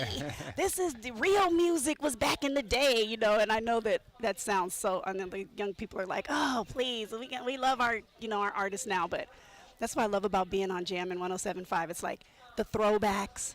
I get to play all the old school joints that Yeah. I love and that people love, and it's fantastic. I love what I do. I'm blessed. That's awesome. I'm blessed, and I love that you all are here. I love listening to you guys too. Don't get it twisted. I love a good sports situation. No, it's great. No, it's awesome. Now with food, like what I like about Portland is like Northwest has got its own flavor, Southeast has got its own flavor, North Portland, like I like that we can go to different parts of town and you get different offerings in terms of food. Oh yeah, and let's not forget about all the way on the west side, like over where we are in Tigard and Beaverton. Like those restaurants are coming up out there too, not just Portland proper right here. So let's spread out, let's spread the love all over the place. Where are you from originally?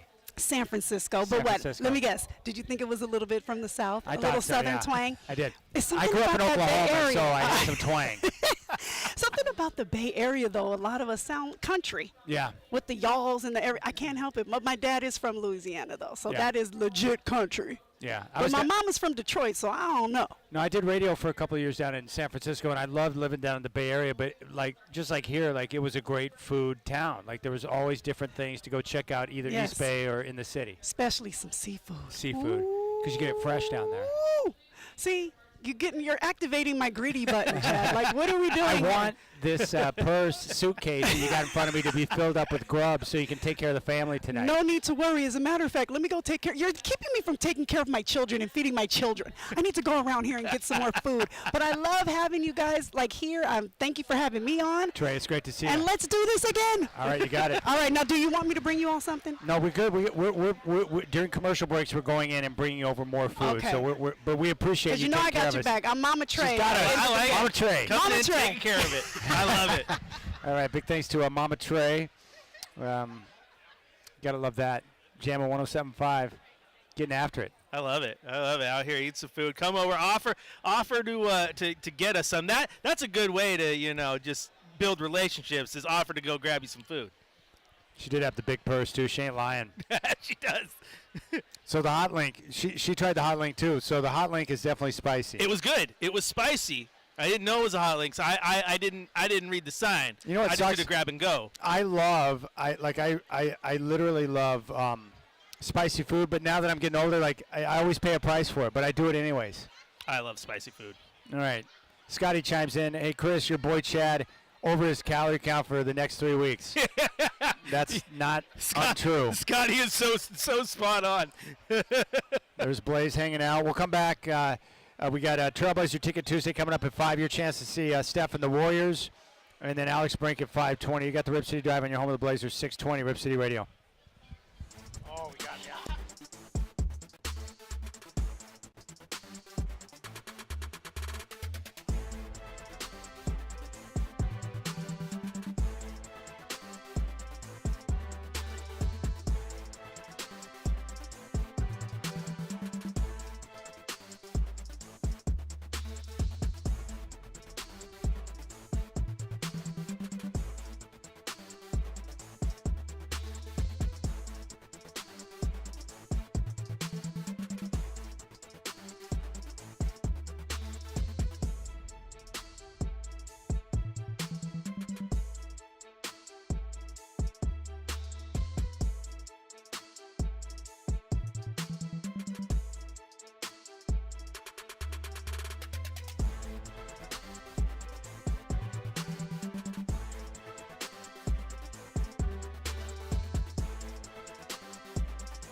and it's Hempler's, and I can't hear or say the name Hempler's without thinking about Neil Everett's voice, because the way he says Hempler's, Right. it's the best.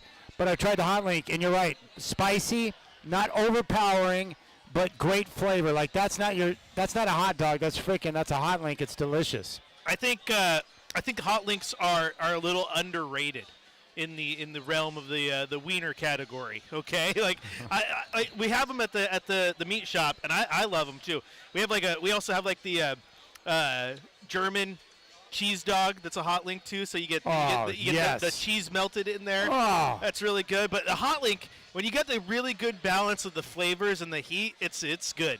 I can feel my ass getting wider right now as we speak with all the food I'm eating, but so far so good. Now, what did you try recently? Did you go with the hot link? I just had the hot link, and I'm going to get a constant reminder what I just ate. My mouth is on fire. I think there's flames in there, and I love it. It tasted so good. Which means later on, maybe tomorrow morning, fire in the hole when it comes out. But It's inevitable. I want a hot link before a hot dog any day of the week. That was really good. Yeah. And I had the nacho during break, and our other reviews were spot on. It's a thick restaurant style chip, so it's like even if it had been sitting there for a minute, you didn't get a soggy chip in any of those bites. The chips were good, nice salt, and then I didn't have the brisket. It was a pulled pork, and it was delicious. Okay, for me so far, I would recommend the Plum Tasty, which is on the 100 level. I had the roasted roots, honey, and herb roasted root vegetables. It was absolutely delicious. And I believe that Burkhart had the wonton avocado crab nacho. And you said the nachos were terrific? The nachos are great. Like I said, it was a thick chip, so every bite was crunchy. There was no soft chip in there, so that was good. Okay, the hot link is Hempler's Cart. It's on the 300 level. Hot link with bacon, onion jam, and Dijon.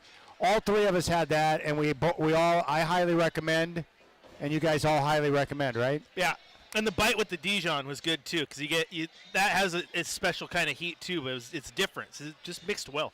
All right, next up, I'm going to sample the October Burger, tip-off burger, bacon, smoked Gouda, apple slices, and maple Dijon aioli. I'm just a big fan of smoked Gouda, Oh yeah. and that sounds like a Gouda burger. I have not tried the Italian sandwich yet, and then you all did get a chance to sample the pizza, which was brought in from Ranch Pizza, and you both agree that was delicious, especially when you add in the sauce, the ranch, which makes it the even ranch better. was homemade, and that was good. All right, ranch takes it over the top. Trey Renee's got to-go containers. I didn't know that was an option here. She does. How'd she score that? She wasn't like, look, it's going in the booth. Yeah. She's looking around like, yeah, I'm Trey Renee. Oh, dude, she's not lying. She's taking care of the family. Yeah. Yep. She looked over, said, I told you. I love it. Trey Renee taking care of the family. Literally 4 to-go boxes. That's awesome.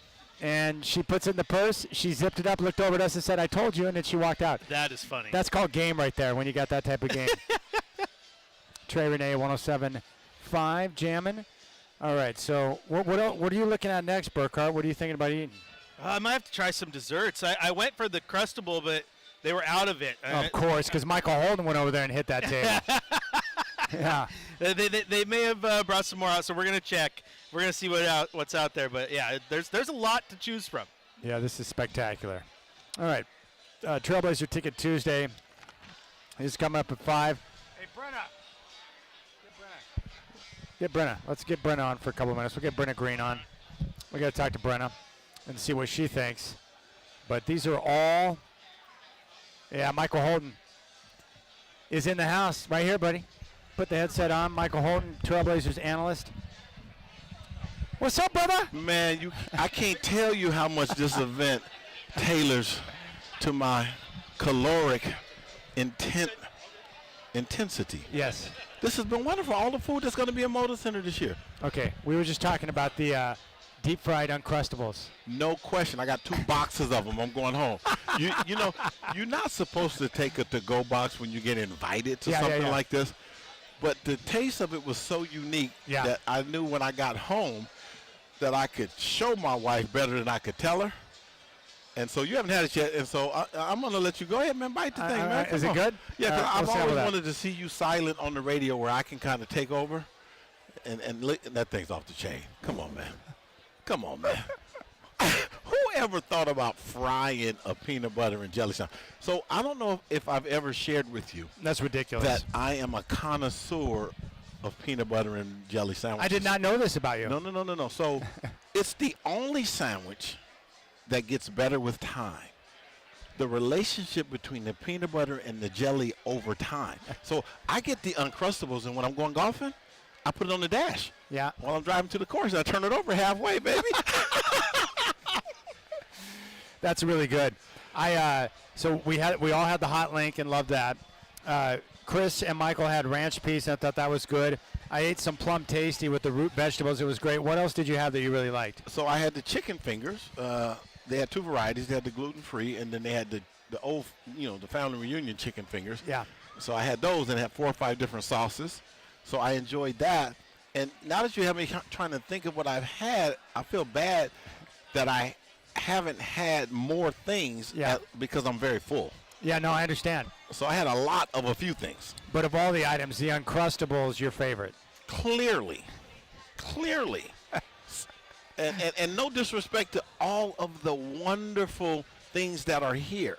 Yes. But the Uncrustable, because I came into this event with an affinity for the Uncrustable. Yes. And when they deep fried it and dropped a strawberry and whipped cream with it, we just reached a level.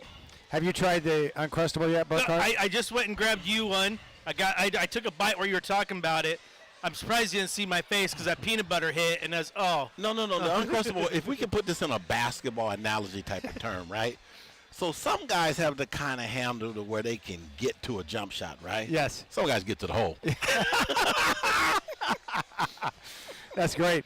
I love that. But one thing I love about Moda, and this, I like that they bring the local flavor from town inside. So we get local options. Yeah, and that's been something that I've just watched over the course of years grow in its intensity to where now it's just intentional from day one, right? Because if you look historically over going to a sporting event at an arena, it's hamburgers and hot dogs and french fries. They're just the normal thing that you typically expect. And the Blazers have really gone in the direction of restaurant quality, and they've gone out into the community and reached out to local restaurants that their fan base feels excited about. Yeah. And I like that. All right, I'll let you get on with your night. Basketball season starting tomorrow. Holton the Hoops right around the corner. You're the man. All day long, baby. Highly recommended from Mr. Holton himself. Uncrustables deep fried with the chocolate sauce, strawberries, and whipped cream. it's good. There you go. It's good. It's really good. He's in his own world right now. He's looking around looking for more bites. That hot link made me sweat. You're sweating right now. Yeah. Hey, it was only just a portion of a hot link. I mean, we've had 2 people come over. Yeah, we've had 2 people come over, put a headset on. They're both extremely happy. What did Brendan Food's say? good. Meat sweats? The food's good. Oh, my goodness. It's funny with the Uncrustable, the deep fried. I took one bite, and I know just by the texture in my mouth that that's really bad for me. But yet really good. It's good, though. I'm going to take one more bite. It's got peanut butter. Peanut butter's got protein. That's healthy. Oh, my gosh. It's good. Oh, my gosh. That is, like, too much. And Holton's right. Coach is right. The fresh strawberry on top, too. I mean, come on now. All right, did we talk to Brenna? Will she come on for a couple minutes? She had to bounce. She had some news to do. She had to get back to the station. Shame on you, Brenna. All right, we'll come back. We got Trailblazer Ticket Tuesday. Your chance to win tickets for the Blazers Warriors coming up on the 14th. And then Alex Brink at 5:20. We're live from Dr.Jacks on your home of the Blazers, 620 Rip City Radio.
All right, we're live here at Dr.Jacks for Taste at Moda Center. Getting a chance to sample all of the new fare that will be on hand at Moda Center this year. I just grabbed some of the falafel with greens from the 503 Sweets package. Burkhart and Shacker are sampling some new stuff. But I wanted to get a chance to talk with Brenda Green from Coin News, sports reporter and anchor. This is the first time you've been on the show. It's great to have you. What gives? I know. I'm the problem. Thank you for stopping by. I love that they do this every year. I really like this setup here in Dr.Jacks, but we've talked about this throughout the day that the Blazers do a great job, probably more so than any other team in the NBA, of finding local flavor from the town and bringing it inside, which is cool. Yes, absolutely. I mean, what's really fun about being here is seeing all of the different new local vendors that they get every single year. I mean, Pizzicato being here, that's like a childhood thing for me, to say the least. Yeah. I mean, I grew up going to Jesuit, so there was a Pizzicato right down the street at that point. You spent a lot of money at that Pizzicato, didn't you? Yeah. Between that and a competitor's name I won't say that was right next to J High, yeah, a lot of money. But I gotta say, of the local vendors, my favorite thing I've had so far is the Iron Strike Dirty Sodas. Those were really good. So yes, and shout out to Burkhart, them. what'd you think about the Iron Strike Dirty Sodas? They were good. It like the one tastes like a creamsicle. Like as I took a bite of it, I'm like, this is not regular orange soda. I had another one. Like he had the root beer one. I was like, they're good. They were good. Yep, I had the blue raspberry one. Take you back to like being a kid when your mom goes to the coffee shop and you're like, give me an Italian soda. I need something with give me that grape flavor.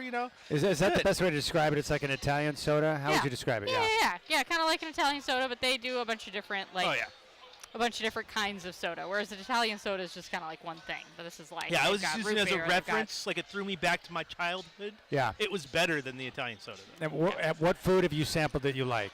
Like it seems like the most popular item has been the deep fried Uncrustables. Yes. I like that, but it was a little much for me, which is I don't know why. But my favorite thing was the Harvest Whip, which was the pumpkin pudding with the coconut cream on top. Yes, I just walked by that. It looks phenomenal. Recommend. Cannot, and it's going to be disappointing for the people listening to this because I think it's only available in the suites. But hey, if you're in a suite this year, check it out. Exactly. So yeah, I was about that. Anything else that you tried that you would recommend? Okay.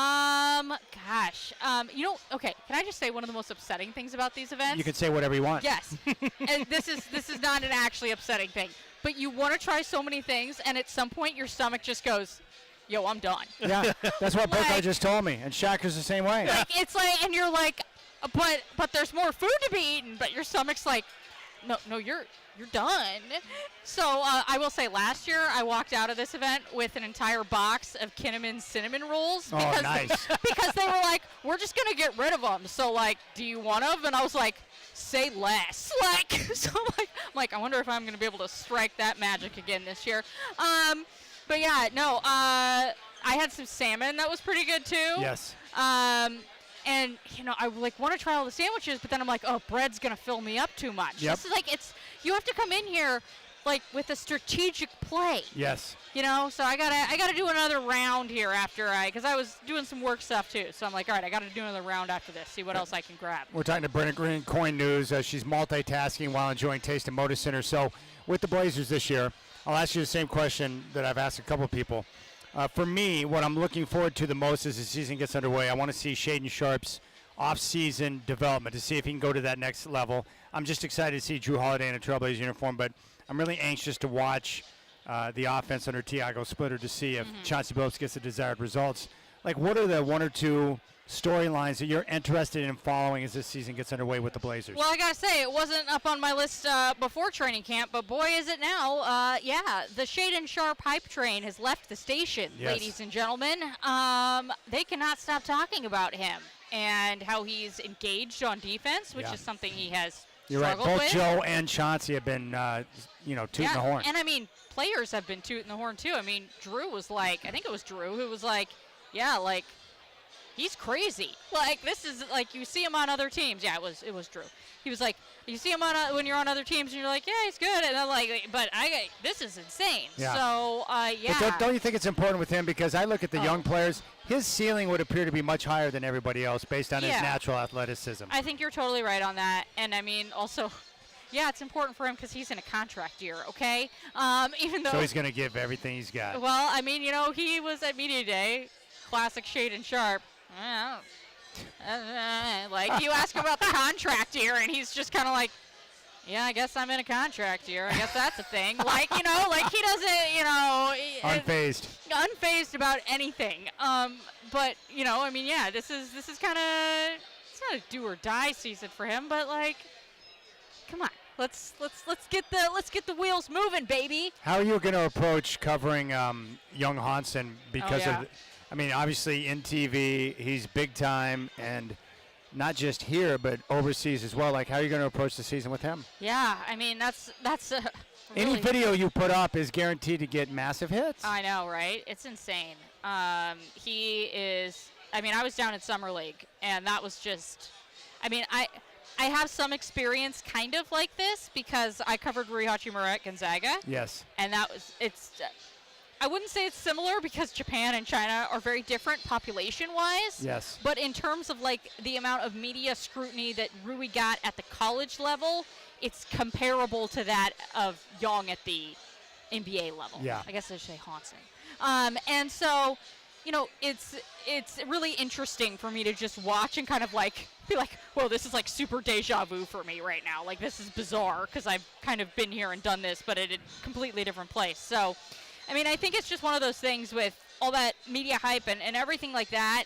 You kind of have to go with the flow and just kind of, I'm fascinated to see, like, what are they going to do if, like, Hansen ends up doing really well and all of a sudden, because that media room is not going to hold everybody. No, it's going to be packed. Like, don't you think press row is going to be insane? Yes. I mean, you're already seeing the presence. The international media is on it. And, yeah, if he starts playing well and he becomes a guy who can be a face of a franchise-type player one day, I mean, that's an entire country on his back. That's incredible. I don't know who the person is, Brennan, but aren't they adding a Yes. Chinese social media? Yeah, Mandarin speaking person. And I've known about that for a few months because, yeah, I think at Summer League I found out about that because it was just like, yeah, you guys have to have somebody who's just devoted to him because this is its own beast, its own media machine. He is a one-man media machine, and I think that people around here get it, but I don't think they quite get it yet. What it is. Yeah. If he starts playing well, they're gonna get it. They're gonna understand it real soon. That's awesome. Yeah. All right, I'll let you get on with your night. I know you got a lot of things going on, but. Way to kill it on the show for the first time, and this won't be the last time I'm going to bother you to come back on. She crushed the debut, ladies and gentlemen. Nice work. Guys. Thanks, Brenna. Thank you. All right, well, I think it's time to give away some tickets right now. This is for the game coming up on the 14th of October. It's going to be the Warriors and Trailblazers here from Moda Center. And again, this is Trailblazer Ticket Tuesday. Chris and I are men of the people, as is Shacker and Brendan, and we want to take care of you, and the best way to do that is to get you into an event for free. I just bought tickets for the Mariners-Dodgers season finale at T-Mobile Park. Going to sporting events is not cheap, so when you can do it for free on me and the Trailblazers, that's the best way to do it. So I got to think of a number here. Let's see here.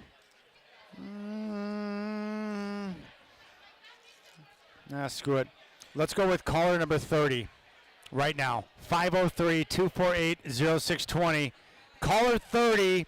Fire away. You'll get a pair of tickets for the Warriors and Trailblazers at Moda Center. 503-248-0620. Big thanks to Brenna Green. She's got all this personality I didn't even know existed, man. She crushed. Oh, yeah. Brenna Green. She brings energy wherever she goes. That's wow. That's for sure. While you were talking, though, I was indulging over here. It's gone now. But what are you indulging in? Oh, for you up there on the 300 level, it was a tropical tequila. It was a shave ice, which as an Islander, I love me a good shave ice. Yeah. Yeah, it was strawberry mango with tequila and tahini on top. It was really good. It was amazing. really good. All right, 503-248-0620. Caller 30 gets a pair of tickets for the Warriors and the Trailblazers. I want to hear from a Trailblazer fan. You can have a hot link. Call now to get your tickets, and then you can come into Moda and sample all of the fare. 503-248-0620. Big props to Brenna Green. Alex Brink, my good man Brink, is going to join us coming up next, and we'll get his take on a variety of different things, including the crybabies. And they are crybabies, James Franklin and Lincoln Riley. It's like, please, can you guys nut up, or is that impossible? Oh, the travel. we had to travel out to the West Coast. Yeah, and you get the most resources on the planet. You guys are losers. I hate that kind of stuff, man. I don't like excuse making when it comes to sports. No. Because at the end of the day, all that matters is the scoreboard. Did you get your ass whooped? Yes. Did you lose to an inferior team in UCLA? Yes. You're trying to tell me that traveling across the country caused you to do that? Yeah, traveling across the country is the reason why a brand new offensive coordinator who didn't even know how to push the button to talk to his quarterback beat you. That travel did that. All right, 503-248-0620. Fire away with your calls. Bother Brendan right now. He wants your call. 503-248-0620 is your telephone number. We want to hear from Canby. Gresham, give us a call. All right, tickets for the Warriors and your Portland Trailblazers. It's going to be each and every Tuesday throughout the entire basketball season. I think the falafel is pretty good. I haven't had falafel in a while, but I'm a big fan of pita bread, Burkhart, and I'd say the falafel is pretty good. A side salad is a sight for arena food, because normally you don't get salad when you order food at a sporting event. And I love greens, and I love goat cheese in salads. It's a beautiful setup. It's wonderful. Chad just needed to get the salad on the plate to feel better about going over his caloric intake. Yeah, but it looks like the healthiest stadium food I've ever seen. Side salad with falafel. I feel guilty right now because I know that I've exceeded all calorie intake. All right, we'll go get you the gluten-free chicken tenders in a minute. All right, was that Sean and Sandy? Did Sean and Sandy actually get the 30th caller? All right, nice work. We'll come back, and when we do, we're going to hear from Alex Brink and dive into some football. We're live from Dr.Jacks for the Taste and Moda Center here on your home of the Blazers, 620 Rip City Radio.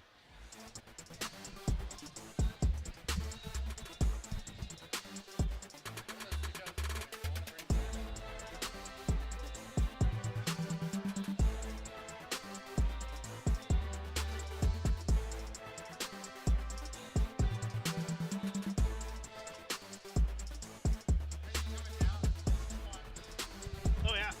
Yeah.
Loss, can't get away. It's back to Aller. He goes down, and the Bruins are on the field. They'll take a victory lap.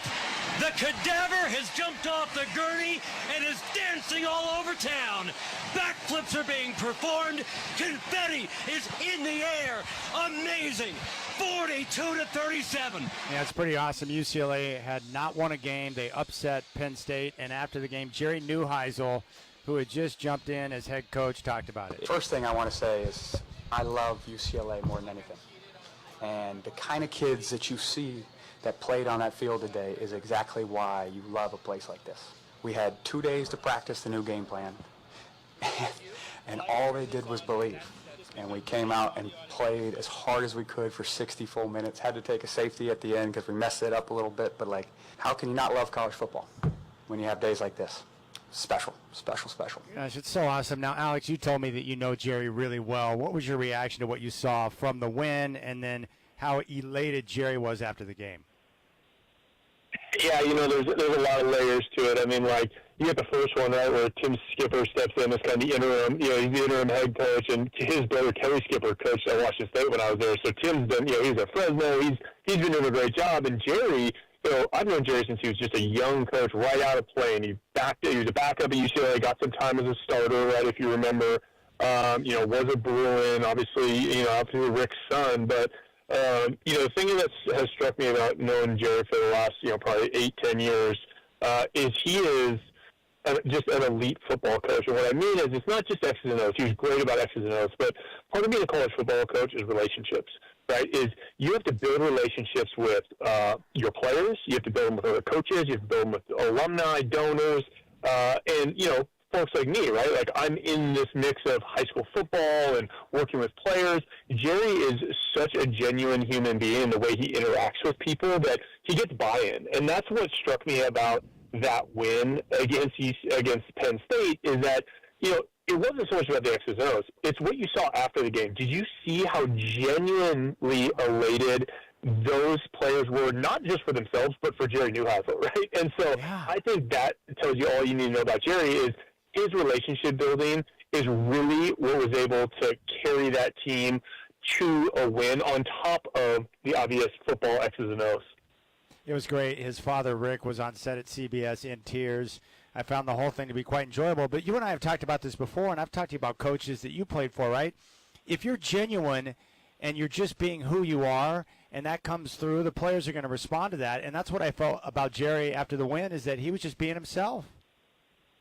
A million %, right? I mean, he's been around ball his whole life, so he kind of gets it in general, but, it's who he is, right? Like, he's been a receiver coach there, he helped with tight ends, he's been on the offensive side, he's been a GA, he's really worked from the ground up, and, players really appreciate that, right? When they see a guy that has worked that hard, because when he was a young coach, right, he's in all those kind of meetings, and he's getting with the backups and helping them out, and he's kind of doing all the grindy work, you know what I mean? And now he's getting this shot to call plays, and all these players are like, gosh, I remember when Jerry was helping me after practice learn this script, or, calling me in to work on some extra, do some extra film study, right? Like, that's the type of guy he is. And so, again, those athletes, especially in coaching changes, which are always hard, they look to whoever they can anchor to, right, to help them find success, and Jerry Neuheisel is very much that guy.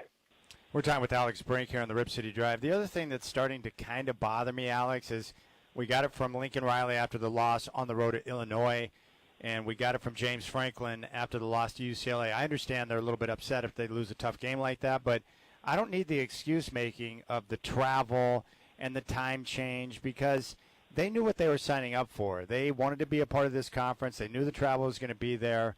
I don't need the excuse-making. Just, come out and say, hey, we got to be better. I don't know why coaches have to take that approach when everyone, heck, teams like Oregon and Washington State have been traveling excessive miles for years because of where they're located. Yeah, miss me with that argument. Everybody that's said it. There's been so many, right? There's, like you mentioned, the Lincoln Rileys of the world, the James Franklins, You just called the game in North Texas, for crying out loud. You were down in North Texas. Yeah, no. I don't, I got to fly through Chicago to Memphis to get to Ole Miss this weekend. I got to fly to Washington, D.C. in 2 weeks to get to Charlottesville, Virginia. You know what I mean? Like, no, it's not. Look, sure, there's challenges, like it happens in the NFL, but if you're Penn State and you got a $20+ million roster, like you figure it out, right? James Franklin's 1 in 100 in games against top 10 opponents. Like, no, like we're not doing that conversation. And so, again, it's like, and it is, you're right. Like at a really big picture, all of these programs and all these coaches that are, crying wolf because, it's not playing out the way they thought it was going to. It's like, what do you think was going to happen, guys? Like, and there's about 30 more of them that aren't going to be in the club here in the next 5 years, and they need to keep their mouth shut too, right? Like, and just figure it out the way the Washington State's trying to figure it out, the way some of these other programs, like the Boise States of the world, are trying to figure it out, right? Instead of complaining about something that they ultimately created. I agree. We're talking with Alex Brink, former Coug here on the Rip City Drive. A couple of other things I want to talk about. First off, I can't wait until next week. We'll save it until next week, but your trip to Ole Miss, I told you last week that Ole Miss, after watching them, they've been one of the more impressive teams this year, but I can't wait to get your take on Trinidad Chambliss and that offense that's being run by Weiss Jr., the play design and stuff. I'm going to just make a mental note because I'm going to hit you with that next week if you're cool with that. I mean, I've already watched some tape. If you want the breakdown, I'm ready for it. You know what I mean? Like, Chambliss.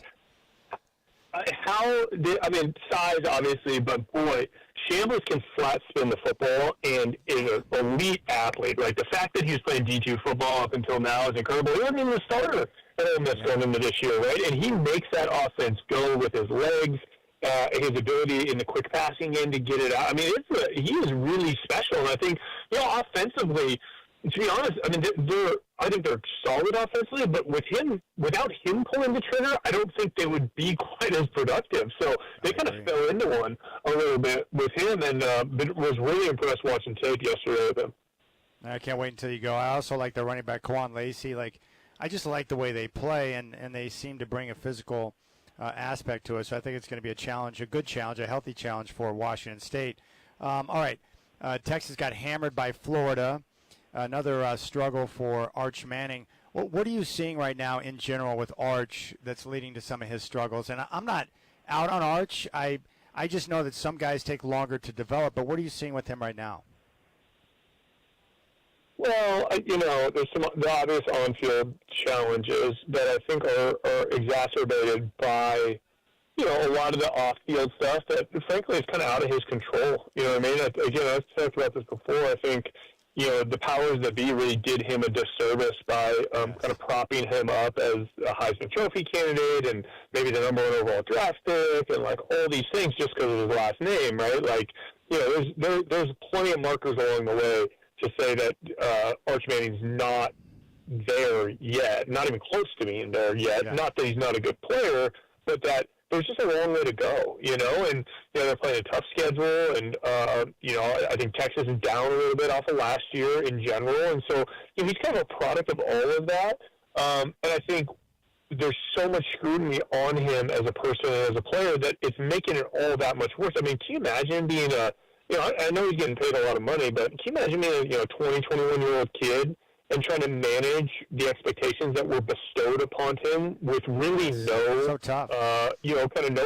validity? I mean, that's really difficult. I just hope for him as a person that, again, the family and the people around him are helping support him through this. Because, although he's not playing great, I think it's through no fault of his own, and it's just being made worse by all the outside stuff. Now, Oklahoma and Texas this weekend, the Sooners are going with Michael Hawkins Jr., their young quarterback, in place of John Mateer until he's healthy. But don't you think that Coach Venables is excited to get his defense, which is one of the best, unleashed against a young quarterback in Arch Manning? Oh, yeah. I mean, this is the best football team that Brent Venables has had, right, since he's been there. And, he had his own struggles early on, and so I think he feels like there's blood in the water, in all facets. And, just because, Mateer's obviously a great player and he's out, Michael Hawkins Jr. is an elite 11 quarterback. I came around. He's a really nice player also that fits that scheme well. So I feel like offensively there's not that much of a drop-off, and when you have an elite defense like that, it's going to make things really tough on Texas. All right, Brink, just one. Hey, Shaq, are you there? For you that I notice, and I hear it all the time, and I want your explanation as a QB. Okay, just want to let you guys know you got 8 minutes left in the Brink. I didn't know if Chad wants me to go to break after it or if he wants to talk. Kill! What does that mean, and what's going on at the line of scrimmage when you hear that? Okay, so Perfect. Right now, we're 8 minutes, 30 seconds left in the interview.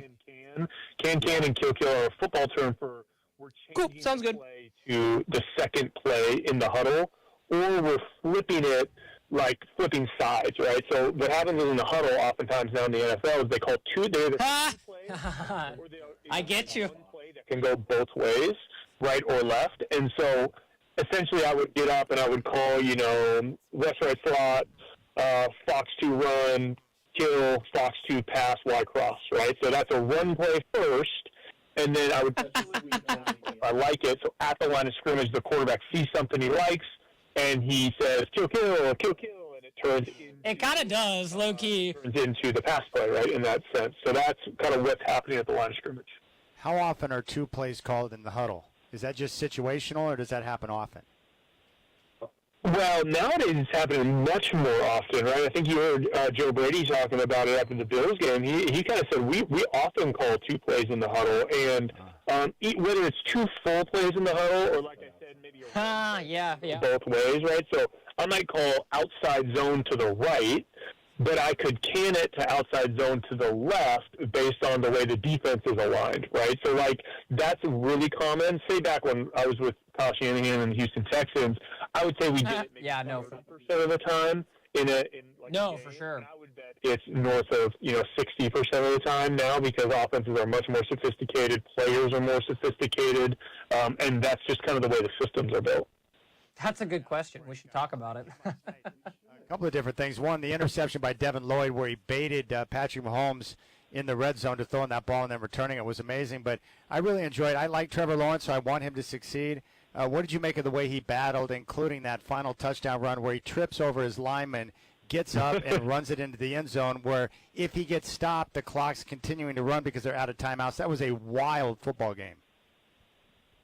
Well, let me tell you from personal experience of being stepped on before and falling in the pocket, that is the worst feeling. And he said it at the beginning of the interview. Whoever on field asked him, what'd you feel? And he said sheer panic. And I'm telling you, the sheer panic is doesn't describe it well enough, because not only is the game on the line, obviously, the game's over if he gets touched probably at the line of scrimmage or in the pocket at that point, because there's not enough time, right, to get on the ball. And then you got to get up. You don't know what's happening. Man, he honestly got lucky that the Chiefs basically just stopped rushing for whatever reason. And having the wherewithal to just recognize to get up and make a play, boy, good on him, because that is a really, really tough spot to be in through no fault of his own, obviously. So is it when you get that situation where you trip over a lineman, whose fault is that? Is that the lineman or the quarterback? Yeah, it's a little bit of both. They kind of showed a close-up of it. Honestly, in that situation, it looks like he false steps. So, he moves his left foot, but he's trying to do a run play to the right. And so his right foot never moves. And then the offensive lineman's stepping to pull or stepping to go to make his steps. So it kind of looked like he should have moved his right foot first to get out of there. Again, I don't know the specifics of the footwork. Oftentimes, it's the quarterback not quite getting out fast enough, but sometimes it's the offensive lineman taking a bad step and reaching back instead of reaching more flat. All right, Alex, Oregon and Indiana, two undefeated teams who are playing good football right now, they're going to match up down at Autzen. The general consensus I'm getting from Duck fans is that I don't think they really know what to make of Indiana. And I'm not even sure I know what to make of them because, they're traditionally a basketball school, but with Signetti, they've been really good over the last couple of years. What are you expecting in that game? I'm kind of like everybody else. I don't really know. I know that Kurt Signetti is a really good coach.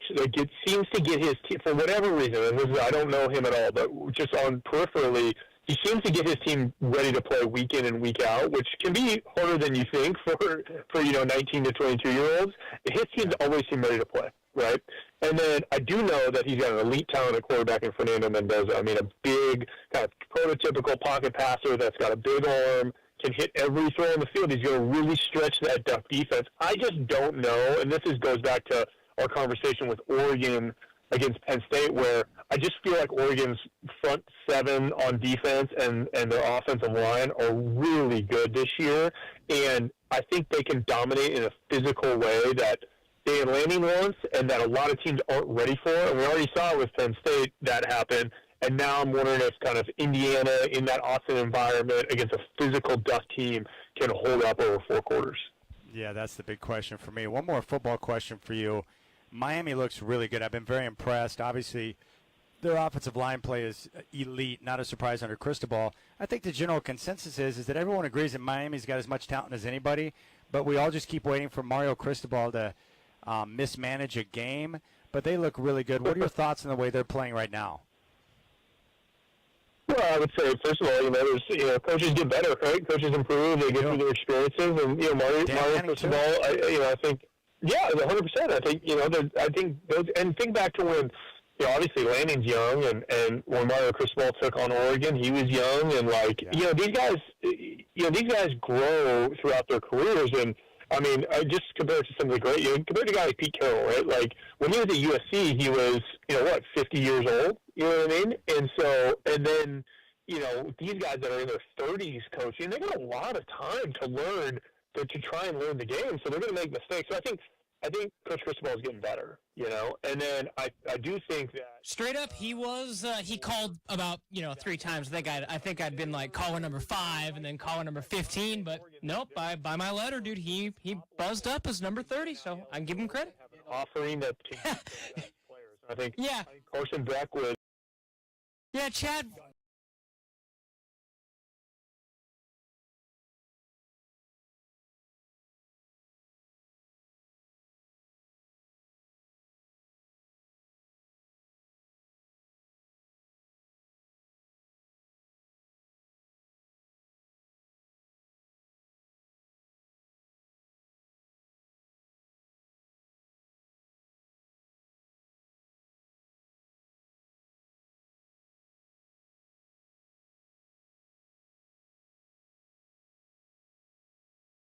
All right, Alex, you guys are doing great work at eForce, but I'm really excited about your Vancouver location because I'm on that side of the river, and I love it when we get some Vancouver love. So tell me about the Vancouver location and the way that it's growing. Yeah, we're so excited to get into kind of Vancouver and Southwest Washington. I mean, obviously it's a great sports town. A lot of great, great high school athletes, high school programs up there. Tons of growth, heading north and out east, and we just really feel like E4 Sports can, be a big part of that community and developing young athletes and working with youth programs and high school programs. So, we have a new facility up there in the Vancouver area where we are doing our strength and conditioning training primarily. So if you have a young athlete that is anywhere from age 8 to 18, any sport, male or female, we do customized strength and conditioning and speed and agility programs where you can come in, learn from our coaches who are all certified trainers, provide one-on-one attention, and really help your athlete develop both, again, their injury prevention, their agility and quickness, their speed and strength to help them on and off the field or court. So check out e4sports.com. Click on the Vancouver tab. You can see that location. You can see all the offerings there. We also offer an off-season football development as kind of football season winds down. We'll have 7-on-7 teams, quarterback training, youth-focused camps. So a lot going on in Vancouver, continuing to grow in that space and service athletes in that area. Alex Brink, former Coug. Hey, buddy, have a safe trip. I really enjoyed that conversation. And hotty toddy, baby. Yeah, we will see what the grow is all about. I'm excited for it. Thanks. All right, my Trinidad Chambliss is one of the best quarterbacks I've seen so far this year, so I can't wait to get his reaction after the Cougs hit Ole Miss this week. And we'll come back and we'll do our final reviews of the Taste and Moda Center with a special guest.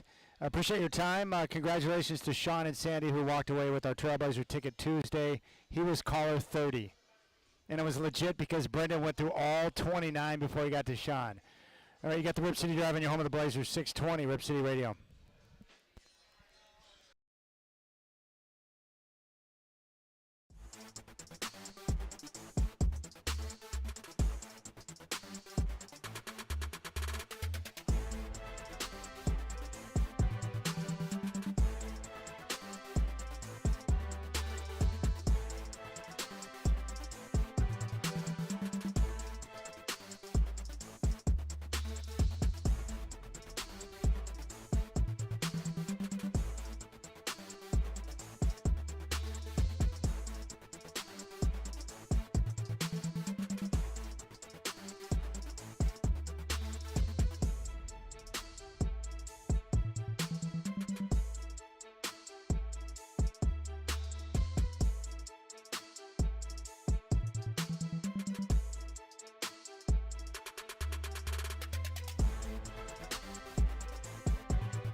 And we're joined now by the real Keith Smith, who's been hanging out enjoying the food. So we'll ask you, like, what's been your favorite item that you've consumed so far, buddy? I've enjoyed so much of this, but it's hard not to go with those fried Uncrustables. That is amazing. That is unreal. I mean, Michael Holden was praising them, and then we all tried it, and I was like, oh, my gosh, and I felt guilty as soon as I took my first bite because it was so delicious. Uncrustables are great without what they did to them, and then they decided to deep fry them and add chocolate sauce, whipped cream, and strawberries. It's really amazing. It's fully stepped up. Yeah, it is. They cannot be overhyped. They were the one thing that I was told more about than anything else in here today. And I came in, found the plate. In fact, I think when we came over to find them, I was told that Holden had maybe cleared that out, so we had to wait on the next round. But they are that good. They're amazing. You had a great idea too. Brian Noah, Fox Sports Radio. He's very much he's got the palate of a 6-year-old. He loves peanut butter and jelly. You should send him a picture of that. But the fact that he'd be like, well, why do they have to fry an Uncrustable? It was perfect already. It was perfect already. But he might dabble in something like that. We're talking about the guy whose favorite place on the planet to eat is an Applebee's, okay? Like, come on. I don't know if I trust Bino's palate. He and my parents would get along great. Oh, you want to do a chain? All right, I'm in. Yeah, strawberries and whipped cream is complex, although they have that at Applebee's. Maybe that's on the menu. And I've told this story before. Your running mate, Mr. Travis Demers, I'll never forget being in New Orleans, Louisiana with him. Greatest food city on the planet, maybe. IHOP, where? And he goes to... It's almost like you know him. Because he's like, hey, you want to meet me up for breakfast? I'm like, yeah, let's go. Where are you at? He's like, I'm at the IHOP by the Oh, hotel. my gosh. Seriously, in New Orleans, he wanted to go to IHOP. That's not good. No. It's not good. But him and Bino and apparently your parents will get along. Now, I understand. Now, for Travis, he likes to hit, like, Waffle Houses around the country. Oh, yeah. That's fine because that's kind of unique to hit different Waffle Houses. But when you're in New Orleans and you choose an IHOP, you got brain damage. Yeah, I think so. I think he was a little tired that day. Okay, so I think of all the items I had, the Hot Link was my favorite. I mean, if I had to pick and choose, and the Hot Link is from Hempler's. It's on the 300 level. That's my favorite. It was served with bacon, onion, jam, and Dijon. That was tasty. Yeah, I think I'm going to eat 40 of those this year. Oh, it's so good. One per home game. So Keith loved the Uncrustables. Have you decided what your favorite item is yet? You know what? I liked them all. I thought the nacho was really good.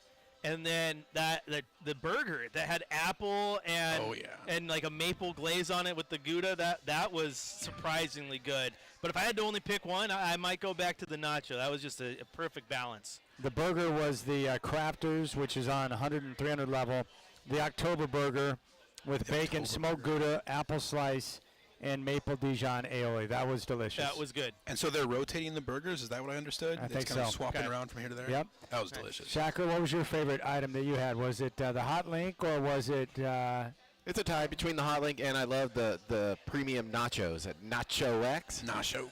Yeah, Nacho X right there. There we go.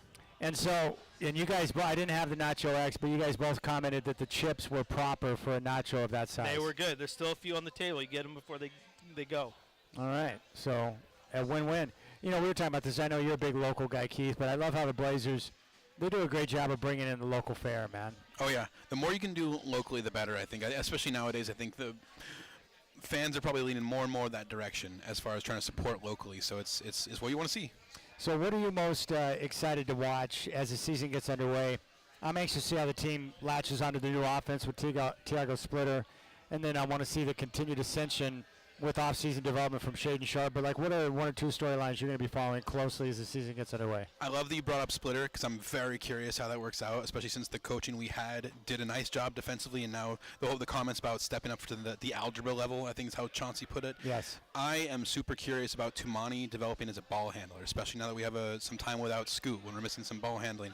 Getting this guy in here, and again, there were some comments about his handle coming along, seeing what he can do. Not primary point guard, but just what he can do to carry the ball. And his offensive game took a next step last year, which is great. Oh, yeah. He's going to be a true two-way player, and I think, again, just to echo some of what I was hearing Bill say, there was some comments about first and last year on second team. I'm going to see it better than that. I believe it. I believe he can be first team all defense and get it down the other end, too. I kind of like that he brings up Tumani Kamara a little bit because I think obviously we lean to Drew. I think we all think that Denny Avdia is going to be a primary ball handler. But comparison good or not, I mean, everyone kind of went, oh, Tumani Kamari's like a Scottie Pippen, right? And Scottie Pippen was that guard forward. And the difference between that style of play and Denny is if you put the ball in Tu's hands, then you can slow down that offense when you need to, as where Denny is more of that downhill ball handler who has the gravity to pull people in. So I think it could lend for a different dynamic to the offense if you put the ball into Monty's hands now and then let him run it. It's pretty impressive, too, when I talked to a lot of his different teammates. Like, Tamani's name came up a lot when people talked about basketball talent, but also being a great teammate and his receptiveness to coaching, input from teammates and stuff. Like Tamani, you can tell he's beloved on the team by multiple guys, which is kind of cool. He's so polished already on the mic too. The media day stuff we heard from him, it seemed whether he's talking about his haircut at the end or actually about basketball, he didn't miss a beat. It was easy. Well, how many languages does he speak? Like he's fluent in like 2 or 3. He speaks multiple languages. Man, he's super sharp. Yeah, and I can barely get through one. So. Yeah, we were talking about that, crutch words, right? Like we all have them. Yeah. We were talking about this the other day because he got some good advice from a friend of his. It's like, Burkhart did pretty good, but he said right a lot. I'm like, what are you talking about? And then I listen back. I'm like, it was every other word. What the heck am I thinking? And now I'm like thinking of it this entire time. Now you're aware. Shacker's over here keeping account every time I accidentally said it. 2, 3, but I have cut down on it this episode. And it's one of those things that when you're cognizant of it, then you catch yourself almost saying it, but it's like, yeah, I struggle with this one language. Flex on me that you guys know 20 of them. Like, thanks. You got any crutch words, Keith? Is definitely a big one for me. And, I think I took after LaMarcus with that one because I remember counting LaMarcus in the same way. There was interviews where he'd say, 20 in an interview. Every one. It's like Alfred Cavino always did the, yeah, yeah, we won the game or whatever the case might be. He did that, yes. Did, yeah, yeah. I want to see someone interview Tumani in all these languages, though. If we got someone in here talking to Denny, as well as now we're going to have people talking to Young, let's get someone in that can converse with Tumani. I agree. Make him switch from one language to the next per answer. I love hearing Denny talk in Hebrew as well. It's awesome. It's that's a difficult cool. language. All right, nice work, fellas. Shacker, thanks. What was your favorite item that you had? You're gonna stick with the nachos. I'm thinking I'm going to hot links. It seems like an item I would want to buy every game. All right, and you like the dirty sodas too. Oh, the sodas were phenomenal. I drank 4 of them. I tried every flavor, and the first flavor was the best. It was root beer with marshmallow. What'd you try to drink? 19 Acres has a Brazilian lime. It tastes more like a mixed drink, but it's just an easy drinking, real nice. It's gonna be a dangerous one in the. I was tempted by that, but since I was on air, I decided not to. But is it as good as I thought it might be? It's very tasty. It'd be easy to get 3 or 4 or 5 of them. Yes. That's dangerous. That's what's dangerous about that. Usually, back when I was younger, we were trying to sneak alcohol. It would be hard stuff, right? So you didn't want to. It was too strong to drink too much of, but that stuff makes it easy. Yeah, I think we need to get media food vouchers. All right. Big thanks to Brendan Slaughter for engineering the program, Keith Smith, Michael Holden, and Brendan Green for stopping by, and Trey Renee, Alex Brink, and to all of you for listening. We appreciate it. Tomorrow, Trailblazers take on the Golden State Warriors down in San Francisco. Tip at 7. I'll have Rip City Drive from 3 until 5, and then at 5 o'clock, Chris will take over with Blaze.